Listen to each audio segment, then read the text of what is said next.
Yep. Hello, everyone. Got my co-host here, Watcher. He sent me a very interesting piece of news today. I know some of us hardcores who are looking forward to. Well, we know that isn't there. There isn't that much boxing right now on the horizon. So any piece of news for any good fights is always welcome. Um, we were looking forward to the Stavern, and Brian doubleheader. Sort of a card with Charr and Lovejoy, but the usual suspects find a way to show themselves and to get themselves out of the fight. We have Charr here, who hasn't fought in almost 3.25 years, and we've got Lovejoy, who is showing his ass versus Dave Allen, and is doing the same thing again. So he's another guy for the cameras. Let me bring Mike in here. What's up, Mike? What's happening? What's going on? What's going on? What's going on? Oh, that's Watcher. What's happening, Watcher? That's good. That's good. What y'all talking about? Sent me this news. I don't know if you saw it, Mike, but the Lovejoy card that's not going down apparently. Oh shit! What happened, Don King? Well, they blame it on Don King, but you can probably pick out which two people were the issue. Man, I don't know what to say, but I thought Lovejoy and Stavern was supposed to happen. Like they was talking about this 3 months ago. Am I right? Maybe, I don't know. Because remember, Lovejoy's a fucking liar, dude. Like I don't want to say it, Florida said they got a request from Don, and then Lovejoy saying that didn't happen. I don't want to say it, but I was leading around that lines that Watcher just said, because remember Lovejoy tried to have a fight without Don King, and Don King said, "Wait a minute, you still under contract?" And Lovejoy was saying he wasn't, but then come to find out he is under contract. Y'all remember that, like 3 months ago? Yeah. 3 months ago, Lovejoy was trying to get a fight, and I think it was with Stavern.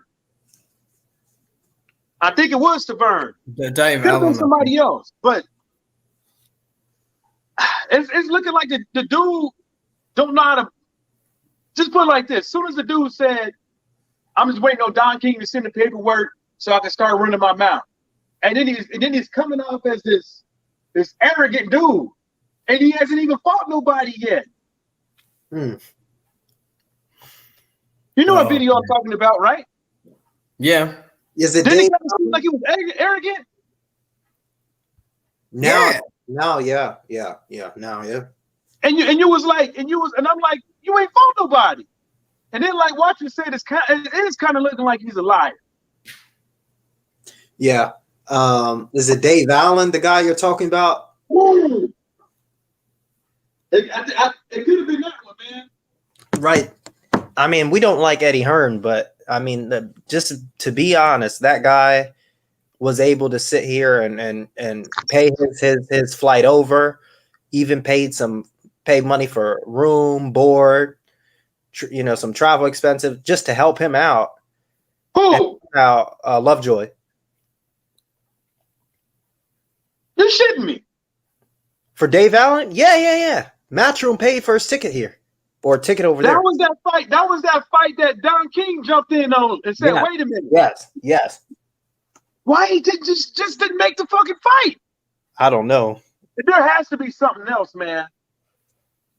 There's something behind the scenes. I don't know what's going on, but it doesn't look good for him. I don't know, and he's not the only heavyweight like this. I mean, what are they waiting for? I mean, the top guys are getting real money, right? Wilder, Fury, Joshua, those guys are getting 40 million plus.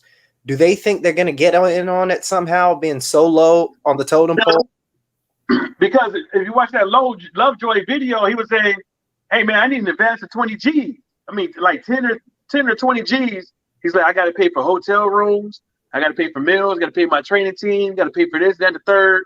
He's like, obviously, he doesn't have a fucking team that's willing to invest in him.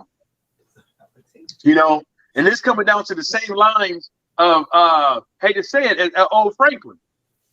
He doesn't have nobody. He has a whole bunch of people out there seem like with their hands out. If you really think this guy's the goods, you're gonna take the time out of your day freely to get this guy somewhere so y'all can get paid later. Right. Wouldn't you? Yeah. I obviously if Edward Hearn was willing to do that, I'm pretty sure there's some other promoter that's willing to do that with caliber of how much, because I don't know how much he wants. I know he ain't asking for no 500,000. He better not be. Let me pull up his. Go ahead, Watcher. I'm gonna pull up. I'll put that thing in the chat. But this is what Charr said on Instagram. He said, "What a mean, nasty game by Don King. Brian don't want to fight me. Don King tries to force me to sign with him, which I definitely won't do. I have a boxing promoter myself, Errol Ceylon. We have already put our lawyers on all points. Don King won't get away like this no matter what happens. I'm 200% fit and ready to fight. The title stays with us in Germany. I filled out all of the WBA's forms, adhere to legal guidelines, and signed all of WBA's contracts several times. I also signed with DKP contract under protest."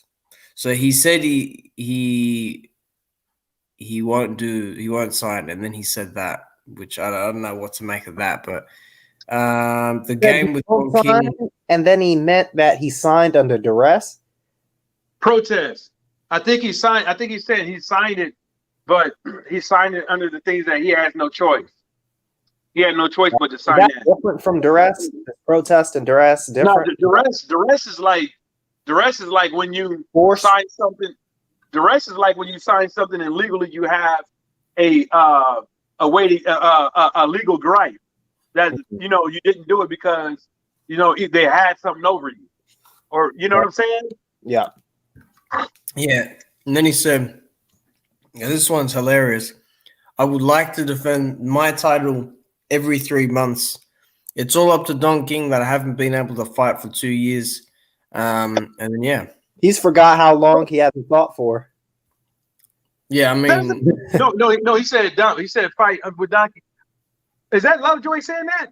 No, that's Charr. Charr hasn't fought in over 3 years. How is that Don King's fault? It's not. I don't. It's not. You know what? I think he means that Don King did something with the WBA. It sounds like he's alluding that Don King has a stronghold over that sanctioning body, and that the reason why he hasn't. Well, there's other reasons why he didn't have a fight. He had a little hiccup.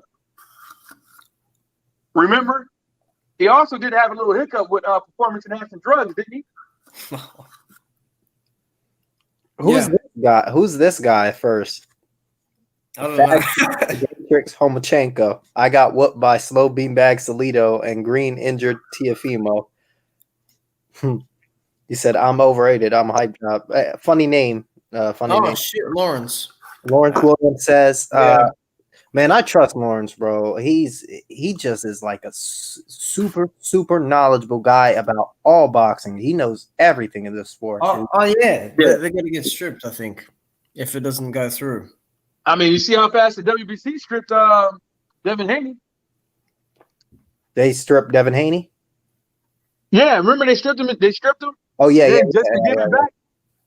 And just to make somebody franchise so he couldn't get that fight that was owed to him. And that's why I always say, man, it's like, a lot of us always say Don King this and Don King that. Well, Don King is still in the game, and Don King is still in the game. And for some odd reason, now all of a sudden, people forgot about that, and he's not making any fights. of noteworthy. And from what it's looking like, he's at the center of some fuckery again. This guy, Mahmoud, or whatever you want to call his name, right? He's already signed to a manager and a promoter and some other person under protest, and he's giving all three of these guys a cut of his check. And Don King want to be the fourth. Hey, Lawrence. Last March, he won the purse bid. Last March. Okay. It said, what did it say here? It said, hearing last March, submitting $2 million. Who won the purse bid? $2 million. Don King. For that fight? For what fight? This one. I didn't know that. Yeah. Oh, so if he won the purse bid, yeah, it's under him to make the fight. It's on Don King to make this fucking fight. And you can't sit up over here and try to strong arm somebody into a contract with you because you just won the purse bid and you want another fighter to get some money off of. Your obligation, Don King's obligation is to get his fighter the most money possible. And that's how you go into that's why you go into purse bid. Is to get your fighter that's the ideal of purse bid, is to get the fighters the most bang for their buck. Because them two obviously couldn't come to an agreement and make the fight on their own. So it went to purse bid and he overbid and got the fight for $2 million. And not only trying to get Mahmoud, I think, or whoever the guy is, to sign with him so he could get that $2 million back, because he's not gonna get $2 million for the fight back.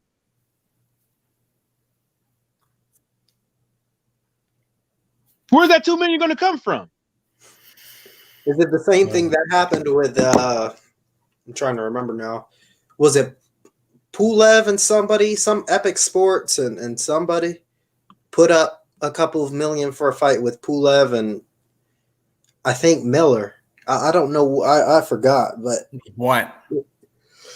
Oh man, this was maybe 2.5 years ago. Was that with Dillian White? Could be. I forget. Because they were trying those two, and but it was White, Miller, and Huey Fury. Well, yeah, Lawrence, you're right. Yeah. I mean, it's been cooking since really the talks were in 2018. There were talks about. There has to be 40 now. Who got to be 40? Manuel Charr. Oh, he looked about 40. Yeah. Let me see. Let me make sure. Nah, he's 36. He's food. The guy's food. He's 36 apparently. 36 and been on the shelf that long. I mean, yeah, bro. No. It's like I don't blame him for not wanting to sign that contract. I don't blame him, because if we all know the modus operandi of the MO of Don King over the years, Zab Judah losing but still being able to keep his belts, and countless other fighters. So that guy, and Zab Judah suing Don King for $1 million because he ran off with it. And the list goes on and on. It's like his MO is like fucking over boxers. Whether or not he made the best fights around the world and stuff like that, but still his MO was fucking you.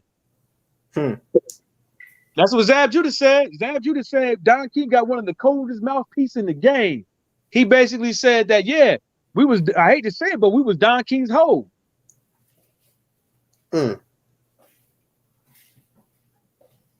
Yeah. I mean, so what is the WA supposed to do? You know what I'm saying? Are they supposed to mandate the fight supposed to happen and strip Manuel Charr or Trevor Bryant or whoever because of somebody wants to give a shady ass contract? Because I'm pretty sure he's not looking for to sign this guy for one fucking fight. Let me put this up in the screen. You gotta Yeah. You got to find a lot there. Okay. Give me one. You got to keep scrolling through. Oh, like I say, when they send me a contract with my name on it, you know what I mean, with his name on it, a date on it, a location on it, and deposit, we can rock and roll, man. But I don't think they got the money, man. You know, I said send me some money. I ain't heard back from him, so bland. Let me see. He's got more on his Instagram here, I think.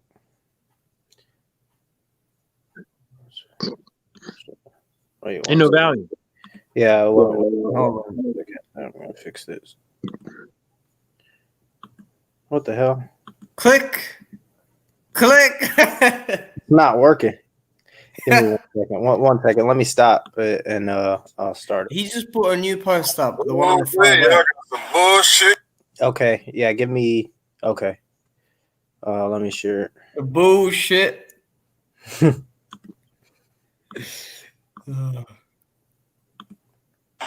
Oh, wait, y'all got some bullshit going on. Talk to me, man. Have the people come talk to me. About to go live, man. You want me to say the show? Send my money. Oh, wait, y'all got some. Okay. Yeah. Yeah, I got to get on one of his lives and like ask him about it. For real, I might get on too. Because don't get it You twisted. know what? You know what? Maybe all the I don't know, man. My conspiracy theorist part of me wants to say maybe this is all something to create some noteworthy buzz. Because this dude just talks too fucking much.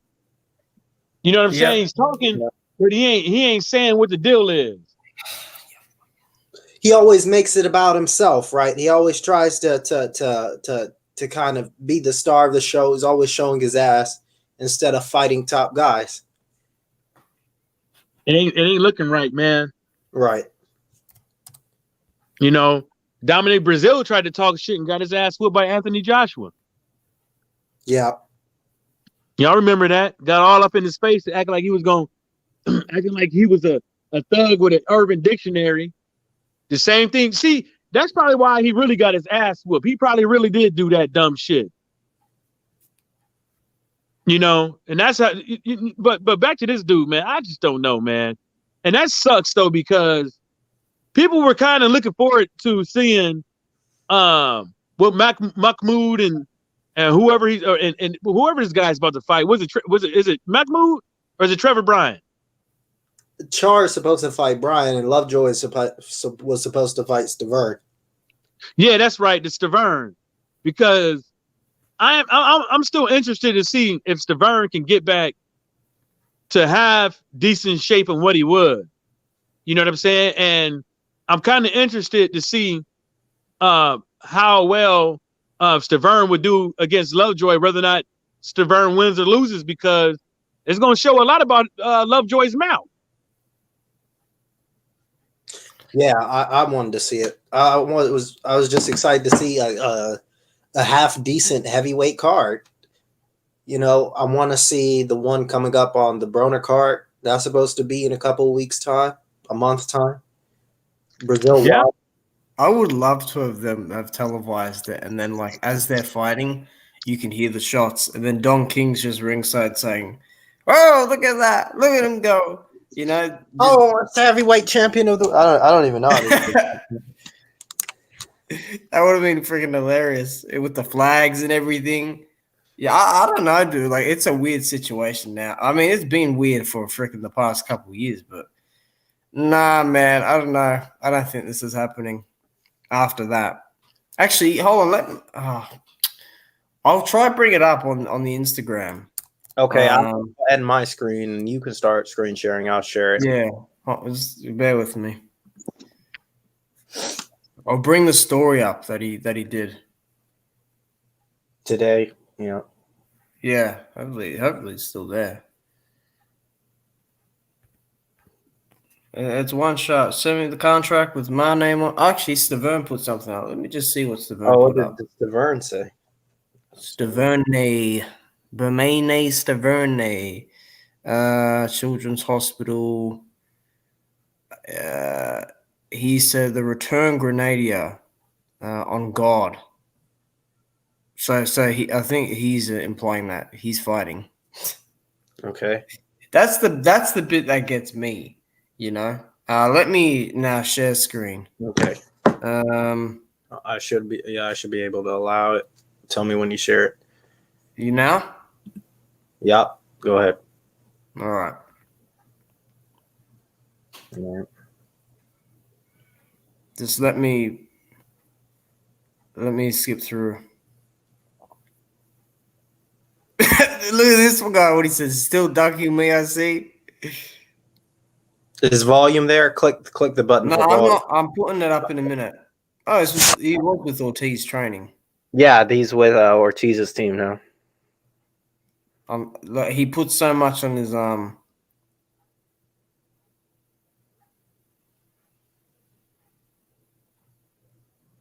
don't think he has the money to pay me to pay him. Okay.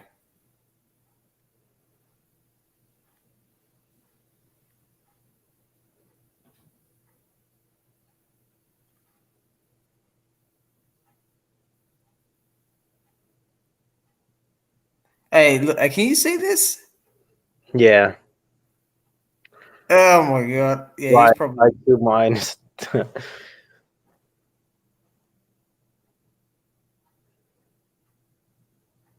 all right, here we go. Yeah, that's Mahmoud's post.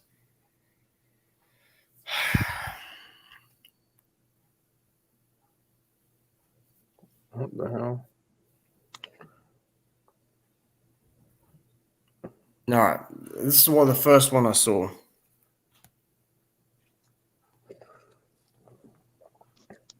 I read that there's supposed to be a request put. There was a request put to have an event there. Yeah. Not that it was confirmed, because they're saying it hasn't gotten past the paperwork stage. Yeah, but yeah, I just don't know. Man, Get it yeah. over the line so I can see something. I mean, there's no boxing at all. Was they all supposed to fight under the same card? Yeah. It was Oh my god! At the Hard Rock Casino. Yes. Well, Manuel Charr's team said they contacted the hotel, and the hotel said they ain't had nothing requested. I don't know. On the boxing scene article, when you scroll down, they said that nothing was confirmed from this casino. Because there's supposed to be no audience. No, there's not an audience. Only thing I got to say is that, you know, if there's nothing booked at the casino and the fight is on the 29th, which is really right around the corner, I don't think there's no way in hell. I don't think that this should be Manuel Charr's fault, and he should be stripped. But what I would say is that, you know, if the promoter who's supposed to have this card and the person who won the purse bid or whoever's running this shit, the promoter, I think that if they don't got their shit together and stuff like that, and within a decent amount of time, I think that they should find somebody else. I think that the WBA, I believe, which these guys are fighting under, I think they should go and find somebody else for Manuel Charr. That's only fair. Y'all fucked up. It's not his fault. Mm-hmm. You know, it's not his fault. Find somebody else. Bring in, like, this could be all settled. Bring in Michael Hunter. Yeah. Usyk is there. Yeah, this could all be fixed. Yeah, this could all be fixed easy. Like, instead of trying to, that's what I think they should do. Get rid of these clowns and go fight somebody else. Now, I'm not trying to talk about he should go out there and fight some goddamn Nathan Gorman. You know what I'm saying? But that's what I would do. I'd be like, hey man, let's reschedule for 3 months out. And I'm requesting the WBA to lift this mandatory because they fucking around. They don't got their shit together. Send them all the emails, the evidence, the change, the faxes, all that stuff. And switch it to Michael Hunter. Charles Martin walked this earth like a god. See? I mean that's a nice little thing for Manuel Charr. He's gonna get his ass Probably be better for him to fight Charles Martin than Michael Hunter. Or Luis Ortiz. I mean, Luis Ortiz, number 4. Jeez. Man, Luis Ortiz will break that motherfucker off. Oh no, that'd be terrible to watch. It beat his ass so badly. Imagine that shit. He go and Ortiz gets that fight, beats the break off this guy, right? Gets him swindle his way to be a WBA mandatory guy, and then AJ over there looking at Ortiz. Yeah. Another old 40-year-old ready to put them hands on you. Oh yeah. You won't be calling that motherfucker 50 years old after that when he knock your ass out. You see how he did Wilder? AJ wouldn't have been standing. Nah. AJ wouldn't have been standing after that shit. He would have been on the ground 2-3 times.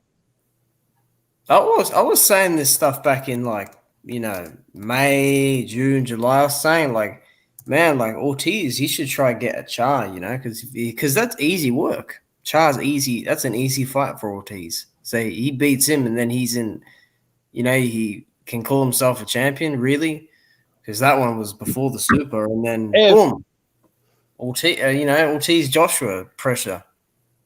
If I was a promoter, right, I would literally use my own fucking money at this stage to be trying to get my fighter to fight Manuel Charr for the WBA mandatory spot. And the reason why I'll be doing that is because look at it. Manuel Charr needs to fight. He fought in 3 years. Don King's fucking around as usual. I want my fighter, and I know my fighter's gonna go in there and beat the brakes off this dude. So I know the next fight I'm gonna get my money back and some. If we could get an Anthony Joshua, a Usyk, or something like that. Hell, Dillian White might want to come around and take my fight over to UK, Ortiz over there to UK to fight Dillian White and knock his ass out too. Yep. I just don't. I mean, wouldn't that's what you be doing? Because that's probably what Don King do anyways. I'd be chomping at the bit, man. I want to get one of my fighters for that fight. Easy. Yeah, I'm trying to get after Charr or any of those. Get him. Go get him. Yeah. If you made, okay, let's say for instance, Dillian White probably made $15 million in his whole boxing career, right? Probably, right? Okay, let's just say hypothetically. Hypothetically speaking, Dillian White made $15 million out of his whole boxing career. You mean to tell me? I'm not saying Dillian White, just any fighter that's made $15 million in your whole boxing career, hypothetically, right? You mean to fucking tell me you won't spend $1 million to try to be petitioning to the WBA to secure a fight like this for yourself? Yeah, I mean, who wouldn't,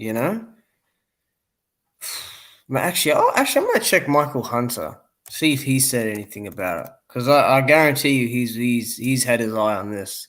Man, if you ask Michael Hunter would be like, man, Michael Hunter been looking for a fight. Remember, they stripped him butt naked. They did. Yeah, I thought he got stripped of his title. Let me see this. Lawrence no. I believe Michael Hunter got stripped butt ass naked. What Lawrence say? What Lawrence Williams said, Wilder is number 3 in the WBA. If Wilder don't get that trilogy, I can see Wilder versus Charr, especially since the PBC is rocking heavy with WBA now. Yeah, exactly. That's what I was saying as well. If he doesn't get that, if the Fury thing falls to pieces, right? That's an option. Manuel Charr didn't Usyk. Usyk been running his mouth about fighting this guy, that guy, this guy. Yeah, there you go, Lawrence. Yep. Yep. Yeah. Yeah, God willing, that doesn't happen. But I mean, that sucked to have that type of fight with Manuel Charr as Wilder. But hey, man, you got to get it how you get it, and that the pressure dealing that then fuck boy Anthony Joshua can't be talking about what who should get and stuff like that because it could just go to a purse bid. Yeah, fuck all the offers and everything. Goes to purse bid. Whoever ducks the purse bid ducks the fight. Yeah, but then it'd be like, you know, it won't be it'd be a percentage at that point. Votes UK, what's happening? I just don't know, man. I'm gonna say it again, man. Everybody keeps saying about this Don King shit, but somewhere around the line, around the world, around somewhere, Don King fucked up. Yeah. And somewhere, and then now Don King's fucking up again. Don King ain't got no who we got.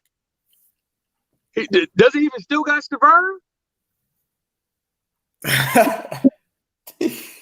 After them two losses, after them, I know y'all read a Don King contract and say if you get your ass whooped, I could dump you. Straight up. And so, you know, okay, Stavern and Trevor Bryan and some Christopher Lovejoy. Yeah. You know, from what I see from Lovejoy, he don't look all that, but who knows? I mean, I said the same thing about Slow-Mo. I mean, so maybe he could take a punch. Maybe he can. You know what I'm saying? Maybe he got something about him, but Don King fucking up again, y'all. Yeah, Volts. Look at what Volts wrote. Oh, oh my goodness. Well, the Ortiz 3, that's what he meant. I assume you're missing that. I don't think that's gonna happen. Oh no, nobody, including Deontay Wilder fans, even want to see that shit. Yeah, I think if you know the thing with Wilder and Charr, if that happened, I mean he'd get flack for it, you know. But will Fury really vacate that thing? I mean, it's probably big. I mean, if he goes to fight Joshua, can't be that scared. Come on, he might do it.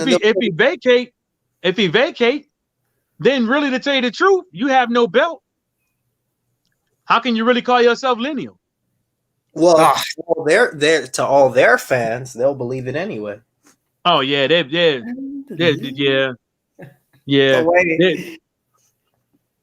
They swear to God, y'all even heard the dude talking about he want to see Deontay Wilder's dick. Who said that?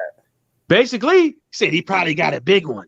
You want to see it? He was comparing him and Joshua, and he would say how he wanted to have Joshua's and Wilder's have one shaped like that. And who was that? Yeah, because he want to see it. Jarrell Miller's, and I don't know. No. And they believe he ain't gay. Yeah, well. Damn, Paris filed divorce. They believe him and his wife ain't cokehead. Heavyweight frauds. Yeah, I changed it to boxing clout chasers. You did too. Yeah, Tyson Fury and his wife is like Bobby and Whitney. Yeah, you down the ranking for Deontay #1. Man, Usyk's fighting Joshua. He's not going to risk anything. I don't know, man. But we can't take Edward Hearn's word for it, man. We really can't. But what's the holdup? Yeah, I don't believe in this Fury AJ talk whatsoever. I mean, put it like this: they said, why haven't they got a date? Right? You saying April, May, right? You don't have a date, you don't have a venue. Edward's talking about he's still shopping around, going from here and then to the third, but they shopping for something that they don't have no dates, and they literally shopping for something that they don't have a date that they can set, right? Because they don't even know. Look, if Tyson Fury This is what people got to understand. Well, everybody understands this. Everybody understands that when you lose mediation, that gives grounds to go to court. They can go to court. So if they go to court for this, that means they're going to file an injunction first to stop Tyson Fury from fighting. Mm. After they file for the injunction to stop Tyson Fury from fighting, immediately comes the court case. Right. With that court case, then all the bells and whistles really going to come out, because you're going to hear Deontay Wilder's argument. Right. Then you're going to hear Tyson Fury's argument. Right. Then you're going to hear the court case. You're going to see the court case, maybe even audio of what was said during the court case. Mm-hmm. And that's the shit that people don't really want out there in the open on both sides. Some of Wilder's fans want to believe Wilder's right, and some of Tyson Fury's fans want to believe Tyson Fury's right by all means necessary, said some. Tyrone, do you remember when John Jones had to go to court and they actually recorded the for the hit and run? Yeah, and there was another one with the steroids, the picogram or whatever. But if Wilder Fury does go to court, I would like for it to be like that. So, like, I just want, from my view, it'd just be interesting to see, Maybe, there'll be a couple of chairs thrown around the room. No. No, they're going to have their lawyers that show up there. It's actually possible. It's actually possible because everything is virtual right now. And if you look at it, all of Bill Cosby court appearances, all of his court is on video. Yeah. And this shit's far like out of this world. All of this shit is on video. Mm. There's no reason why they couldn't get it unless, the personal information as far as how much money in the contracts and stuff like that, and stuff that's redacted from it. But, there's no reason why it couldn't be. Right. And if I was Wilder's team, I'd probably do that. So the whole world to see that this dude is a fraud. Yep. Yeah, that's what I said. Like, virtual, like a stream. Because I remember with John Jones, they streamed that shit. I was streaming that shit for like 3 years. Like, how long was it? I think it was like 4 hours. There's a few of them. So yeah, I'm gonna tell you this. Over here, when they do it like that, I'm telling you, they doing it because they want that person to look bad. They want them to look bad. They want it, and they know that they fucked up. They want them to look extremely fucking bad. Because if you look at all those other people that's been fucking up, including McGregor, up over here, his shit wasn't on video when he snatched that cell phone out of that dude's hand, or his shit wasn't on video, right? But all of a sudden, John Jones, his shit is on video. If they really wanted to, and they wanted to make Earl look bad, they would have had his shit on video. If Earl would have had that shit done, if he would have done that shit in New York or California, his shit would have been on video, because TMZ and all them cocksuckers and all these weirdos, they would have been trying to make him look bad. Even though he did fuck up, but yeah. Look at R. Kelly's shit. His shit is on video. Yeah. So OJ's is on video because that shit was woo. Matter of fact, OJ's wasn't no video. His was on TV. Yep.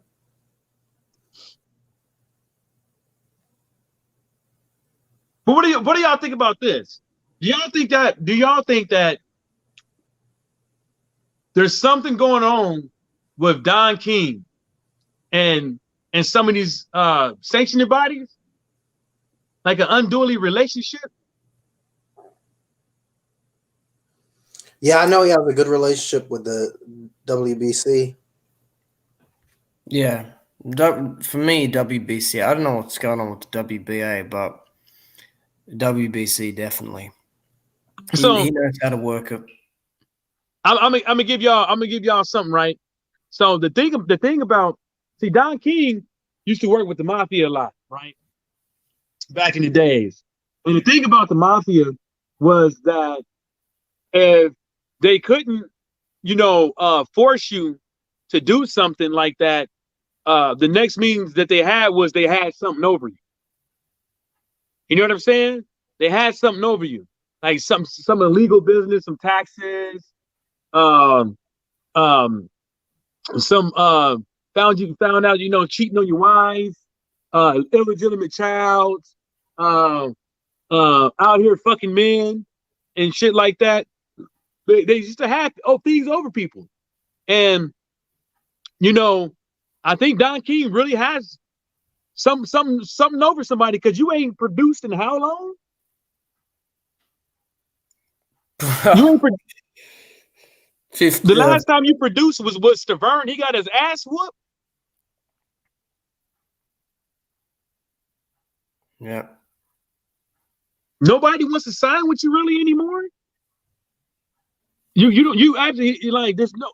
If you want to talk about natural boxing failing, PBC failing, Golden Boy failing, how the fuck is this nigga still around? Man, he's ancient. That's an remember ancient everybody human being. Top Rank. What they say about Top Rank failing? Top prank. Sorry, Top Rank. There he is. Like, can't nobody really name me 5 fighters. Don, maybe you got to go to his fucking website, but I can't name 5 fighters a nigga got. I think Amir Imam, Stavern, Brian. No, Imam is gone. Imam is gone. I forgot about that. Stavern, Brian. Dubois. Nah. No. Yeah, is Lovejoy there or not there? Is he? What's Lovejoy's deal with Don King? He's under contract. I was in money. I mean, that's just 3 guys. That's it that I know of. What? That's all you know too? That's all I know. Oh, let me go to the website. Man, you gonna find nothing but dust. Dust. Only thing he's gonna say is only in America with a whole bunch of flags. That's what it said. What it said to Don King. Fucking. Hey, I saw this video of like his assistant. Yeah, only in America. No, his assistant. I saw his assistant like on YouTube for the Gail Eubank fight back in. Is it a female? What did you say? Is it a female? No, it's a guy. It's he's got glasses, and he's like, we're sorry that Don couldn't be here today. Joe Joyce has made a terrible mistake. He's fighting a former world champion. I've never seen Stavern in such mental and spiritual shape. This is going to be a big upset. It was hilarious. And then fucking Stavern comes up in there out of shape. Ain't that about a bitch? He fell over again. I think he was in worse shape than he was for Wilder fight. Let me see. Yeah, he was. He was. That motherfucker looked like he just left the couch. Not 5 hours ago. What was 5 hours ago? Get ready. I gotta fucking put this up. He was in way worse. What the fuck? Why don't you just say what was 5 hours ago? This has been on his website 5 hours ago. Oh shit! Yeah, man, show us that shit, man. Stop being stingy. Return to greatness. Why the fuck does that look like something I made? Champions extravaganza.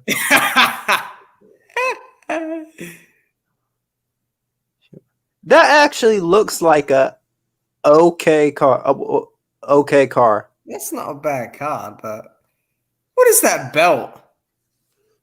Live on pay-per-view? Man, why does that belt? Hold up. Does that belt look Photoshop? Probably. And it's live on pay-per-view, DonKingTV.com. Goodness. Really? That's not a fucking website. Oh, is that it? Is that all? That's all they pulled? I think this is his official website. Yeah, with 0 comment. Yeah. Should I put a comment saying, excuse me, I'd yeah. like to know the pay-per-view price? Yeah, you should leave a comment. You should be Leave a like, hey, man, what the comment fuck saying, is going on? When Hey, can nah, I? go back and look at the When see could I see put the the pay stable. per view early? What'd you say? Look, go back and see if you can look at the stable. Oh, hold on a sec. See if you got like a roster. Salute, they're gonna- salute. Where do you want me to go? Thanks, man. See if they got a roster. Thank see if you. they got a roster or a stable to see if they got the who they got on the promotion. Oh man, all they've got are like blog posts. Oh yeah, that's the breaking news. What's this meant to Oh my be? goodness. Hold on. I don't know.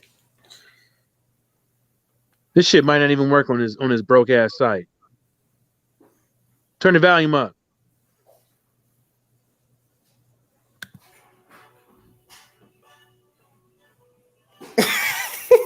Is that Donald Trump?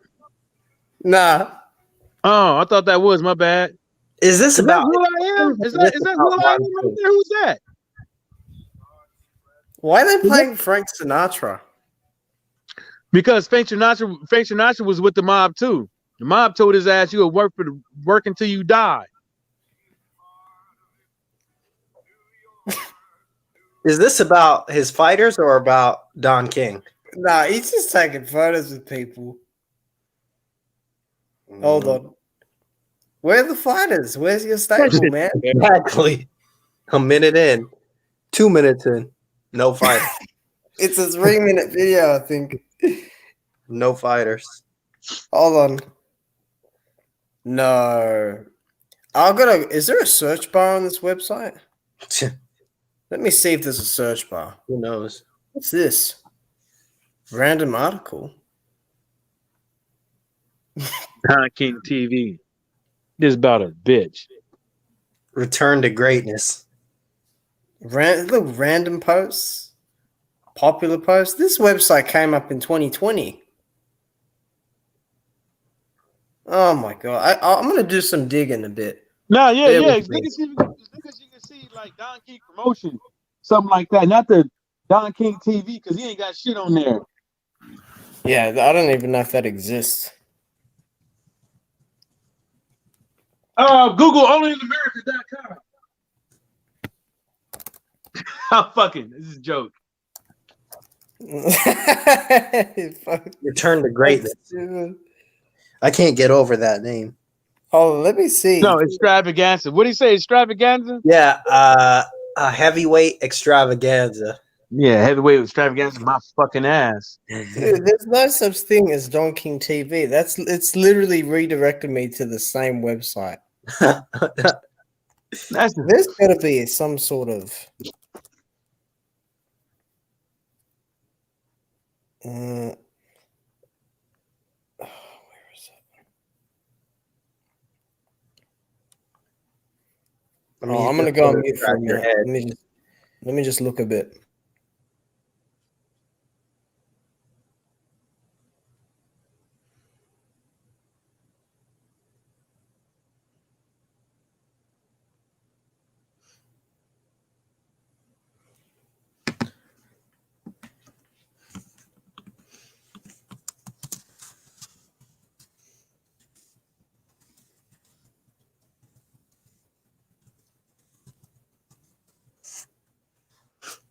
This shit sucks.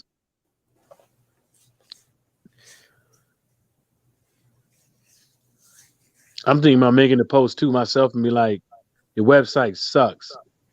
No, let's ask him where we can, if we can pay for our pay-per-view early. Yeah.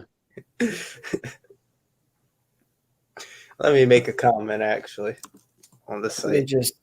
No. So that is literally the. There's no socials. He doesn't do socials. Yeah, we should call this instead of calling it DonKing.com, it should be called You Only Gotta Rob My Ass Once. You only got Rob My Ass Once Productions Incorporated. Yeah, robafighter.com. Contacts by department. Okay, so there's 2 in the finance and 1 in the operations. Adapt. I've never been on this website. Adapt company, Don King Productions. The phone They number said and the emails. they saying Don King is worth 150 million. The phone number. You want the phone number? Damn, you better not call that shit. It's gonna be like, what the fuck do you want? That's the kind of customer service they got. You mean to tell me in 2020 in March 3rd, 2020, that's when he won the purse bid? Man, get the fuck out of here. Yo, what's up? What's up, Mo Box? Hey, how are you, man? Yeah, I had to go downstairs because the missus and the kids are sleeping. Yeah, I got work in the morning, man. 6 o'clock in the morning, man. Yeah. No problem. So yeah, I thought like, you know what, since I came on, I might as well, come on the panel for a couple of minutes. So who's cloud chasing? Which are we talking about, channels or the boxers? The boxers. So Lovejoy and Brian. So basically, the card that's supposed to be happening at the end of this month is not going down, supposedly. So Nah, it's gonna happen. Lovejoy came over to the UK and did this thing for the cameras with Dave Allen. Yeah, Lovejoy is like, he's Weird. really well known now to the casuals, believe it or not. They hate him as well at the same time. But you know what? The hate turned into love because I was on his Instagram. I was watching him on Insta. He goes live quite often, and there's a lot of UK guys like on his Instagram, and they hate him, but I think they love him now. Like, you know what I mean? Sometimes people can start hating you at first, and then they start getting used to, and then they start loving you. So fair play to the guy. He was cloud chasing, obviously. Dave Allen, it worked. So. Yeah. well done to the guy, man. And now with this guy, ain't he fighting Bermain Stavern though? That was supposed to happen, but now he's talking about how he wanted. Mike said that he wanted an advance of 15 or 20K for training expenses, and he didn't get it, and he doesn't want to fight and all this stuff. And then Manuel Charr doesn't want to fight Brian because of contract issues or something, and he doesn't want to fight for Don King. I don't get it. No, I think it's gonna happen because the event's scheduled. But Watcher, you were saying the other day that it's not gonna be on TV. It's sad if it's not, because that's actually a pretty good card, believe it or not. Because I want to see Trevor Bryan. Really, I don't think I've watched his fights, to be honest. Maybe one. Bermain Stavern, like, I want to see what he's like. I don't think he's got anything to offer, to be honest. Bermain Stavern, he's too old now. And he's like 41 years old now. He's not the same Bermain Stavern that fought Wilder back in 2015. He was a good boxer. Bermain Stavern, a lot of people say he's a bum, but Bermain Stavern, he used to be really, really good back in the day. He was Wilder, really whenever Wilder beats you, Wilder kills you, to be honest, and I believe the Minster run finished Wilder off. He's not in there for the legacy. He's in there just to make money, and I think the fight will happen. I don't know why, but Don King, for some reason, he makes things happen, man. So I got still faith because there's still at least 3 weeks left. Yeah. With the Brian Trevor fight, with Manuel Charr. Why is Manuel Charr like making it difficult? I had Watcher knows more about that. Why exactly is that, Watcher?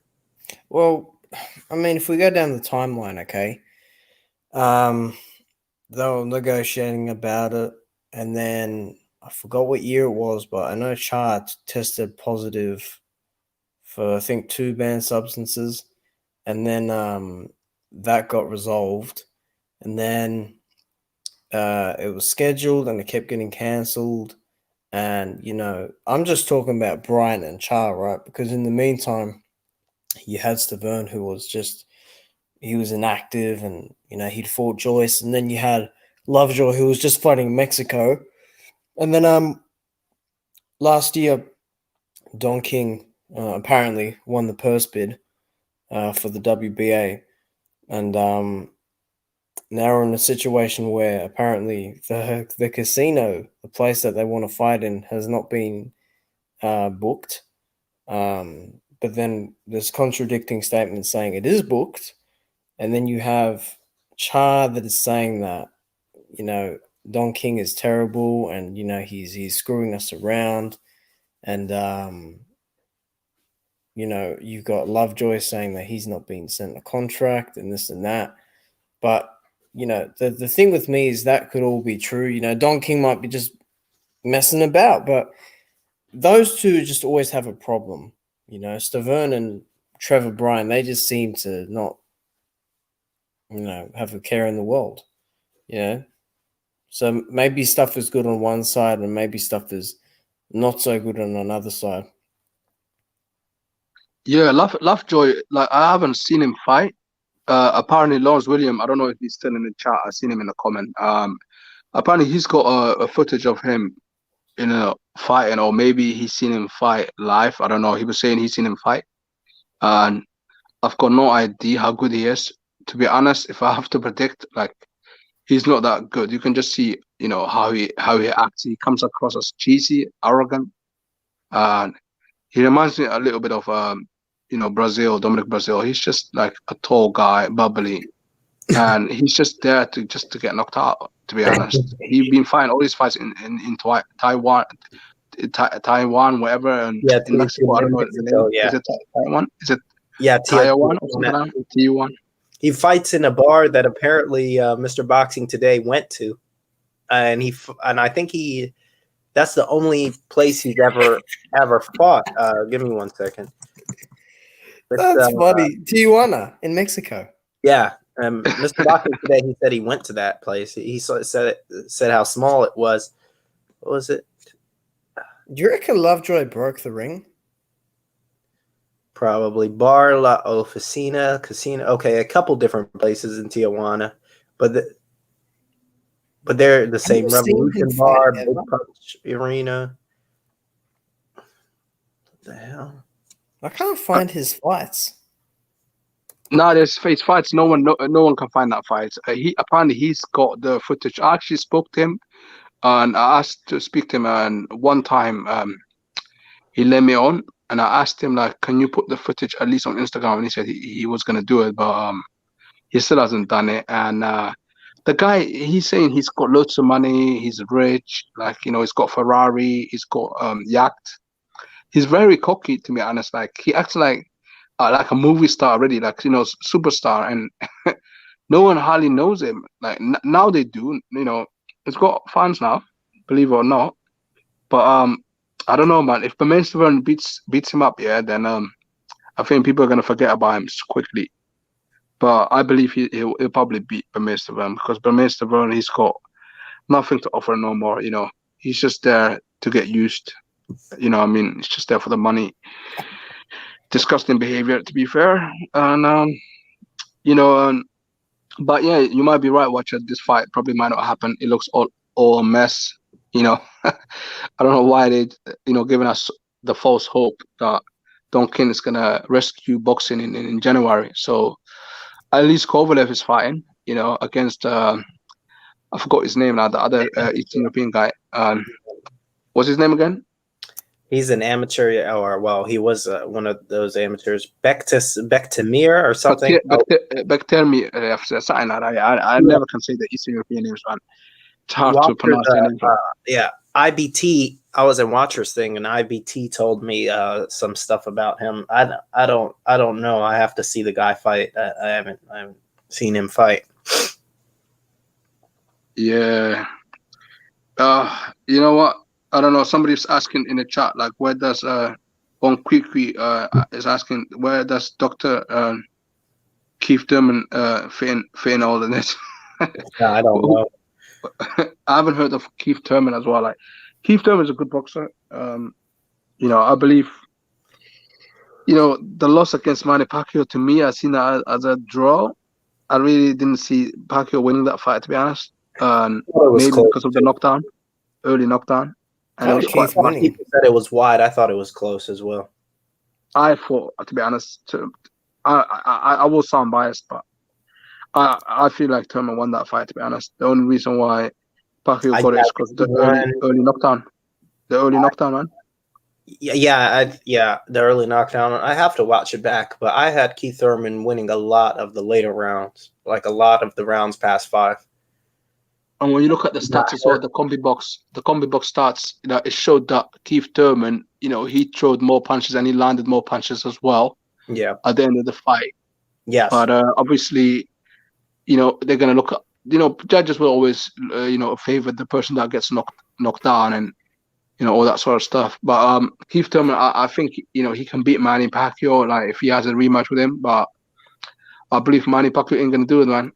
Everyone's chasing Manny Pacquiao now, and I don't even think Spence or Bart, none of them are gonna get him because he knows he's gonna lose anyway, and he's just there to play around. Again, boxing is negative. When you look in that aspect. Yeah, so this month, it looks like nothing major is gonna happen. When is that guy, the little guys fighting, the flyweight guys? Chocolatito against Estrada.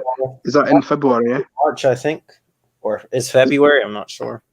Is it March? What's his favorite chocolate? You reckon?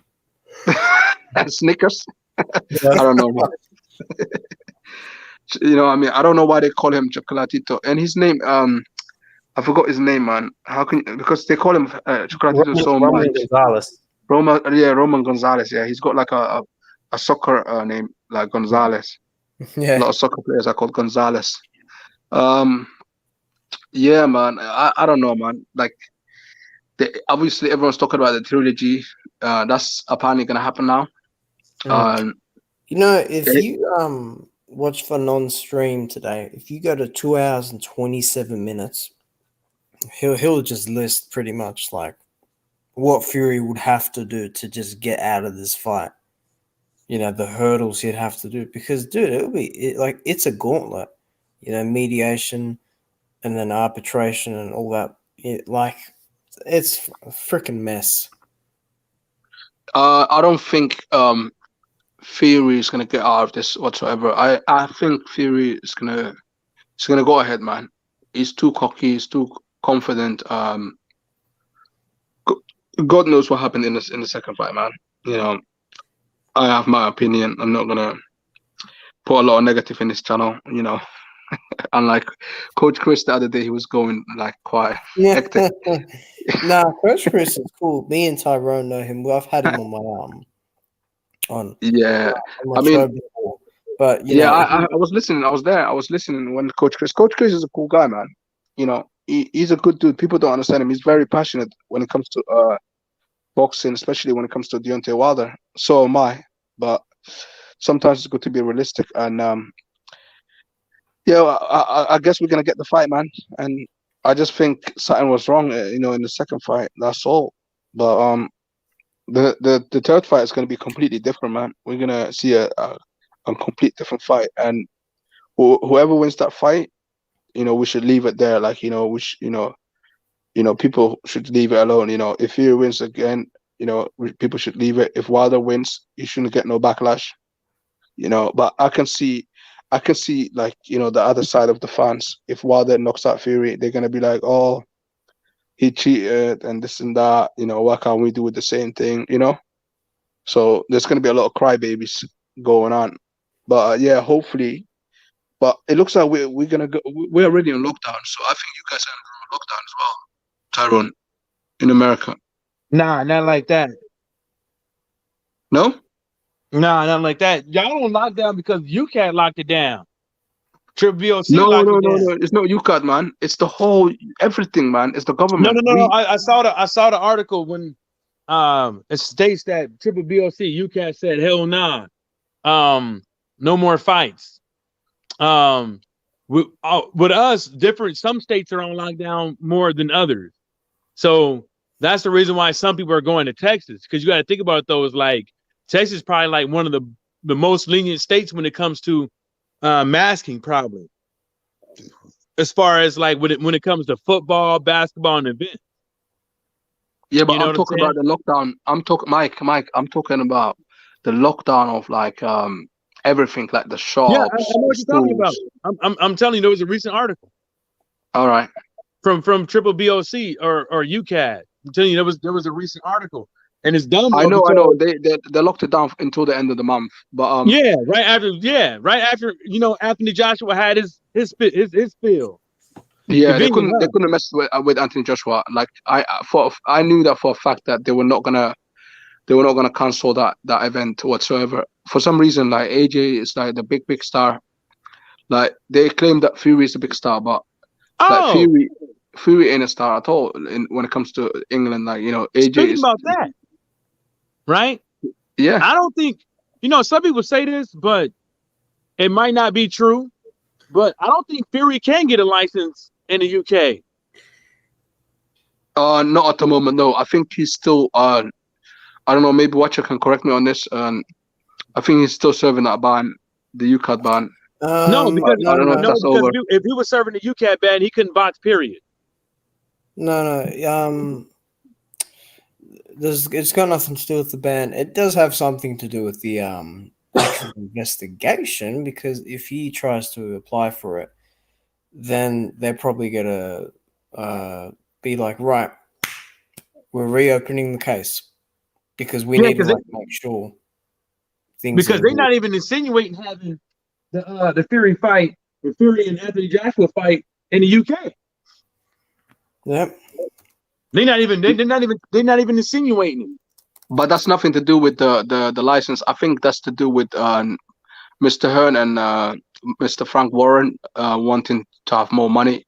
Hence the reason why they're trying to push that fight, in Middle East to get more money out of it. But I actually think they can make the money in the UK. You don't need Middle East, to be honest, because. But that's what I'm saying is like that's what I'm talking about. It's like they snatching the fight out of the fans' hands, and they're going to lose somewhat, maybe 10%, 15% in pay-per-view sales because watch what time the fight happened.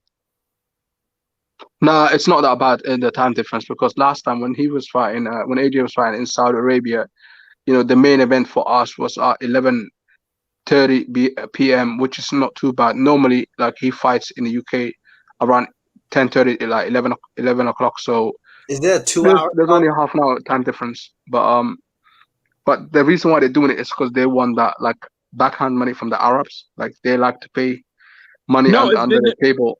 But that's what I'm saying. It's like he's not just shopping in Saudi Arabia.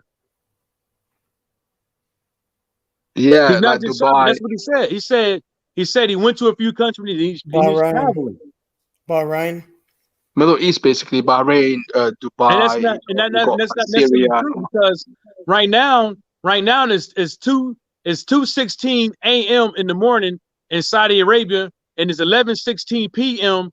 in United Kingdom. That's correct. That's very correct. And that's the thing. But I don't listen. At the end of the day, what they're trying to do is like this is supposed to be a legacy fight, right? That's the way the fight is built on, but it's not really legacy because it's gonna happen outside the UK. If it happens in the UK, that's legacy because you got two British guys fighting in the UK. But if it happens outside the UK, that ain't legacy. You know what I mean? And at the same time, they haven't even talked to Wilder about this, because the last time I remember, he had a contract. So that dispute's still going on with the mediation and stuff like that. Like, I still don't really understand what mediation is. And maybe Watcher can explain it to me. Mediation is exactly what it is. What it means. Is it like a discussion? No, they get a third person in there that has nothing to do with any one of the sides of people to sit there and discuss each other's gripes, and then that person takes each other's gripe and make a decision on who's right and who's wrong, and try to fix it. Because even if we try to use the COVID thing, the force majeure thing, each state has its own legal. Like you can look this up. Each state has its own regulations and stuff with force majeure. Now people could say, "Well, it's federal and this and the third, blah blah with the whoop." Well, this ain't going federal. But what I can tell you is that even with both laws, whether it's federal or state laws, right? They all have this thing with force majeure is, did both sides try to make the fight, even though this thing happened? Did they try to postpone and then make the fight later? Did they both try to reach each other within a timely fashion to make this happen? What means and what means and what things was all means exacerbated before you get out of this contract? You can't just get out of a contract like that under force majeure. Like the shit has to be in the contract, and also you still got case law. These guys didn't do enough. Do you know what I think? Yeah, I think honestly, like there was a miscommunication. That's why Wilder's quiet about it, and Fury's quiet about it now as well. Like none of the guys are saying like, "Oh, when's the fight happening?" Bob Arum's quiet about it, so I think they got an agreement that, you know, when the crowds are back, or maybe they can fight in Texas. You know, I honestly think they're planning on making it a big event, and maybe it's gonna happen in Texas if COVID's that bad. You know, I honestly think both parties are on board. That's why I honestly think hard on hard, the fight is definitely gonna happen. Well, if you were saying that there was a miscommunication, then you would hear people talk differently about this, whether or not it's Deontay Wilder's team or Tyson Fury's team. See what I'm saying? That's the reason why, which was dumb because it didn't really matter because they could still get that via court order. Tyson Fury deleted a lot of his shit. But then another thing we all have to think about, what is being said to Edward Hearn to make him think that he could go around there and shop for an Anthony Joshua versus Tyson Fury fight when Tyson Fury is not even signed to him? Do you know why? Because Edward Hearn, let me tell you about Eddie Hearn, yeah? Eddie Hearn, he first of all, he was trying to hijack the broadcast, like, you know, the second fight. He wanted that to be on not BT, sorry, Sky Sports, yeah. But guess what? BT Sport, yeah, they stood their ground and they put the money up there, you know what I mean? And then now what he's trying to do is he's trying to hijack Fury, like that fight, so AJ can get that fight. So he's trying to put money there, like, you know what I mean? He's trying to basically buy the whole thing. But that's not gonna happen. And that's one of the reasons why the problem is there. Eddie Hearn is to blame for it, to be honest, because he's trying to hijack the fight.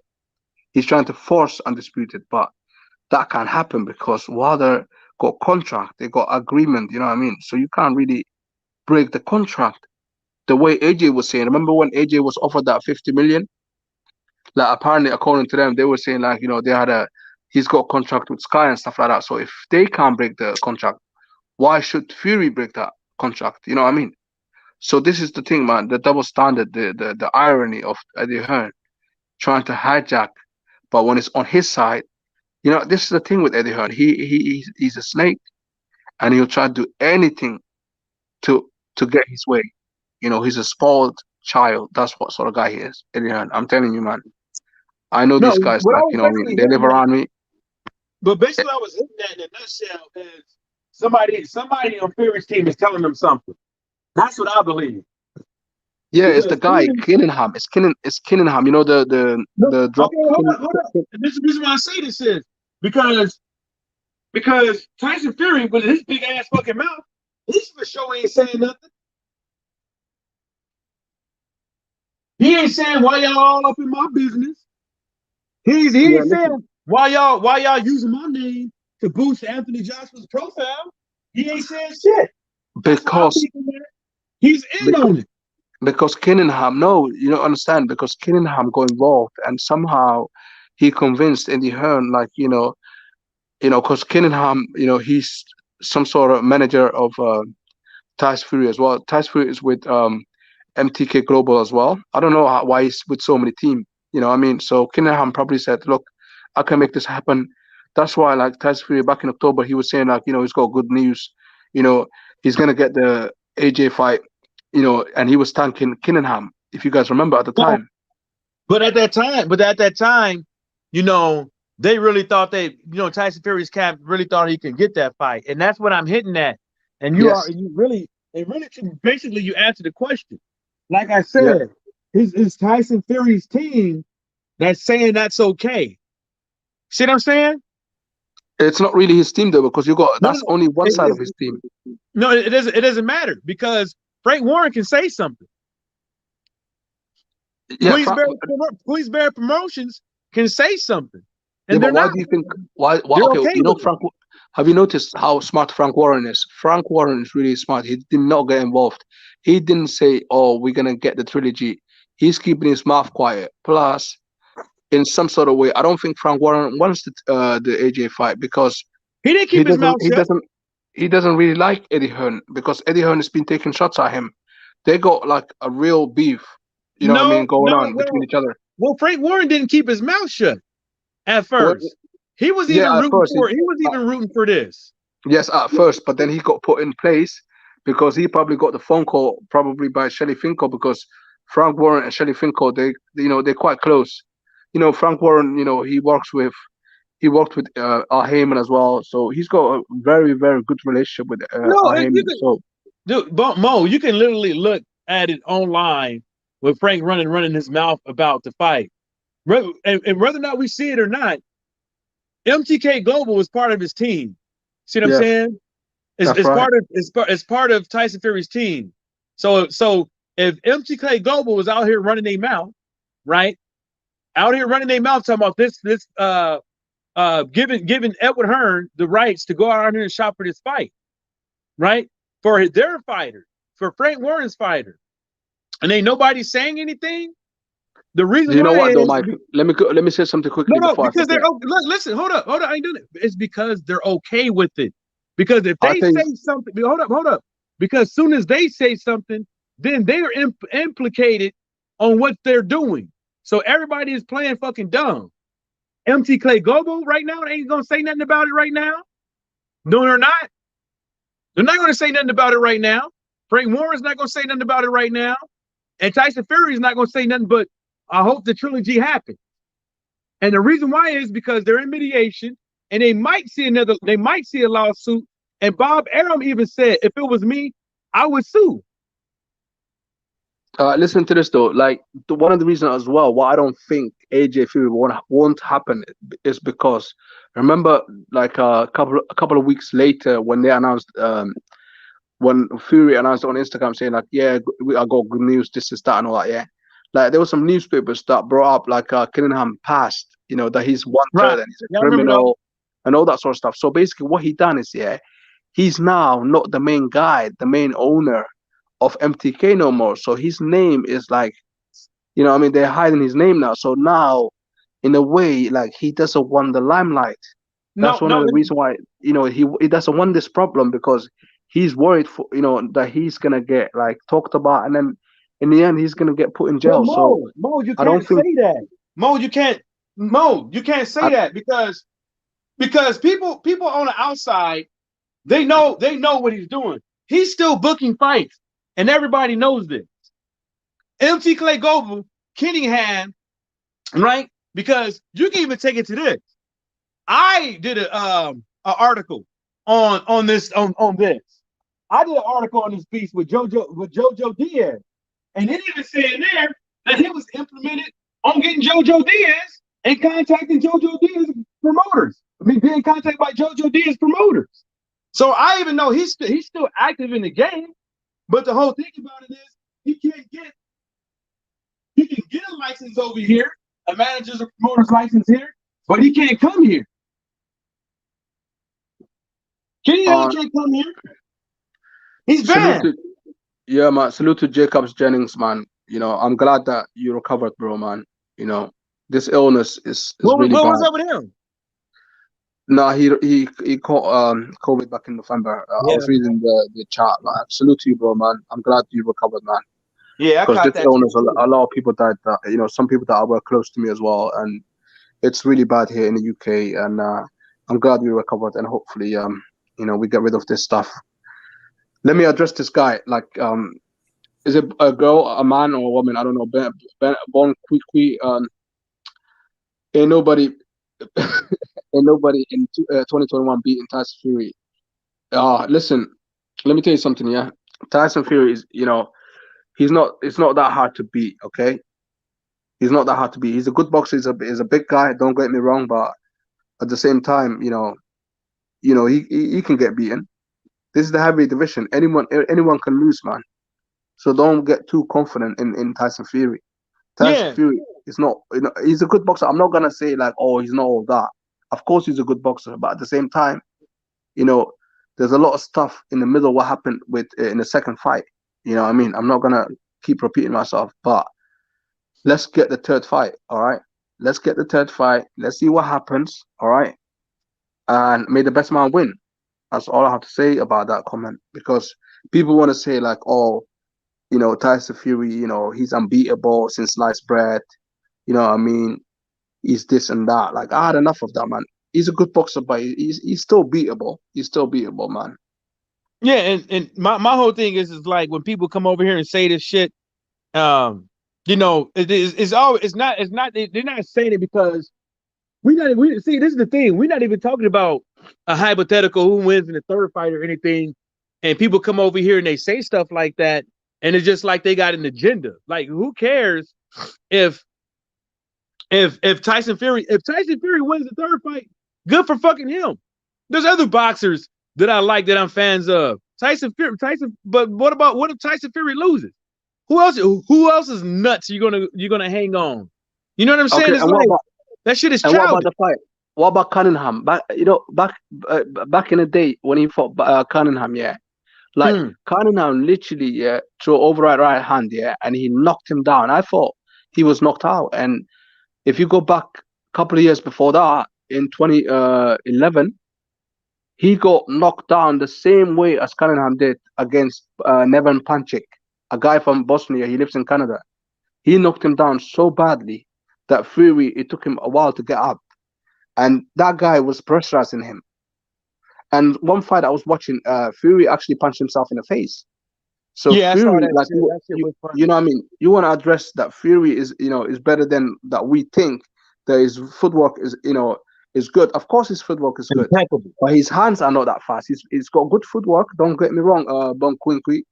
But listen, he's a good boxer. But at the end of the day, you can't diminish Wilder as well. Okay, if you want to give Tyson Fury a lot of credit, you can't say Wilder is bad. You know what I mean? What is it? Is it either Wilder? If Wilder is bad, that means Fury is not all that. Then, do you know what I mean? Because he beat somebody that's a bum. So you have to give Deontay Wilder the credit as well.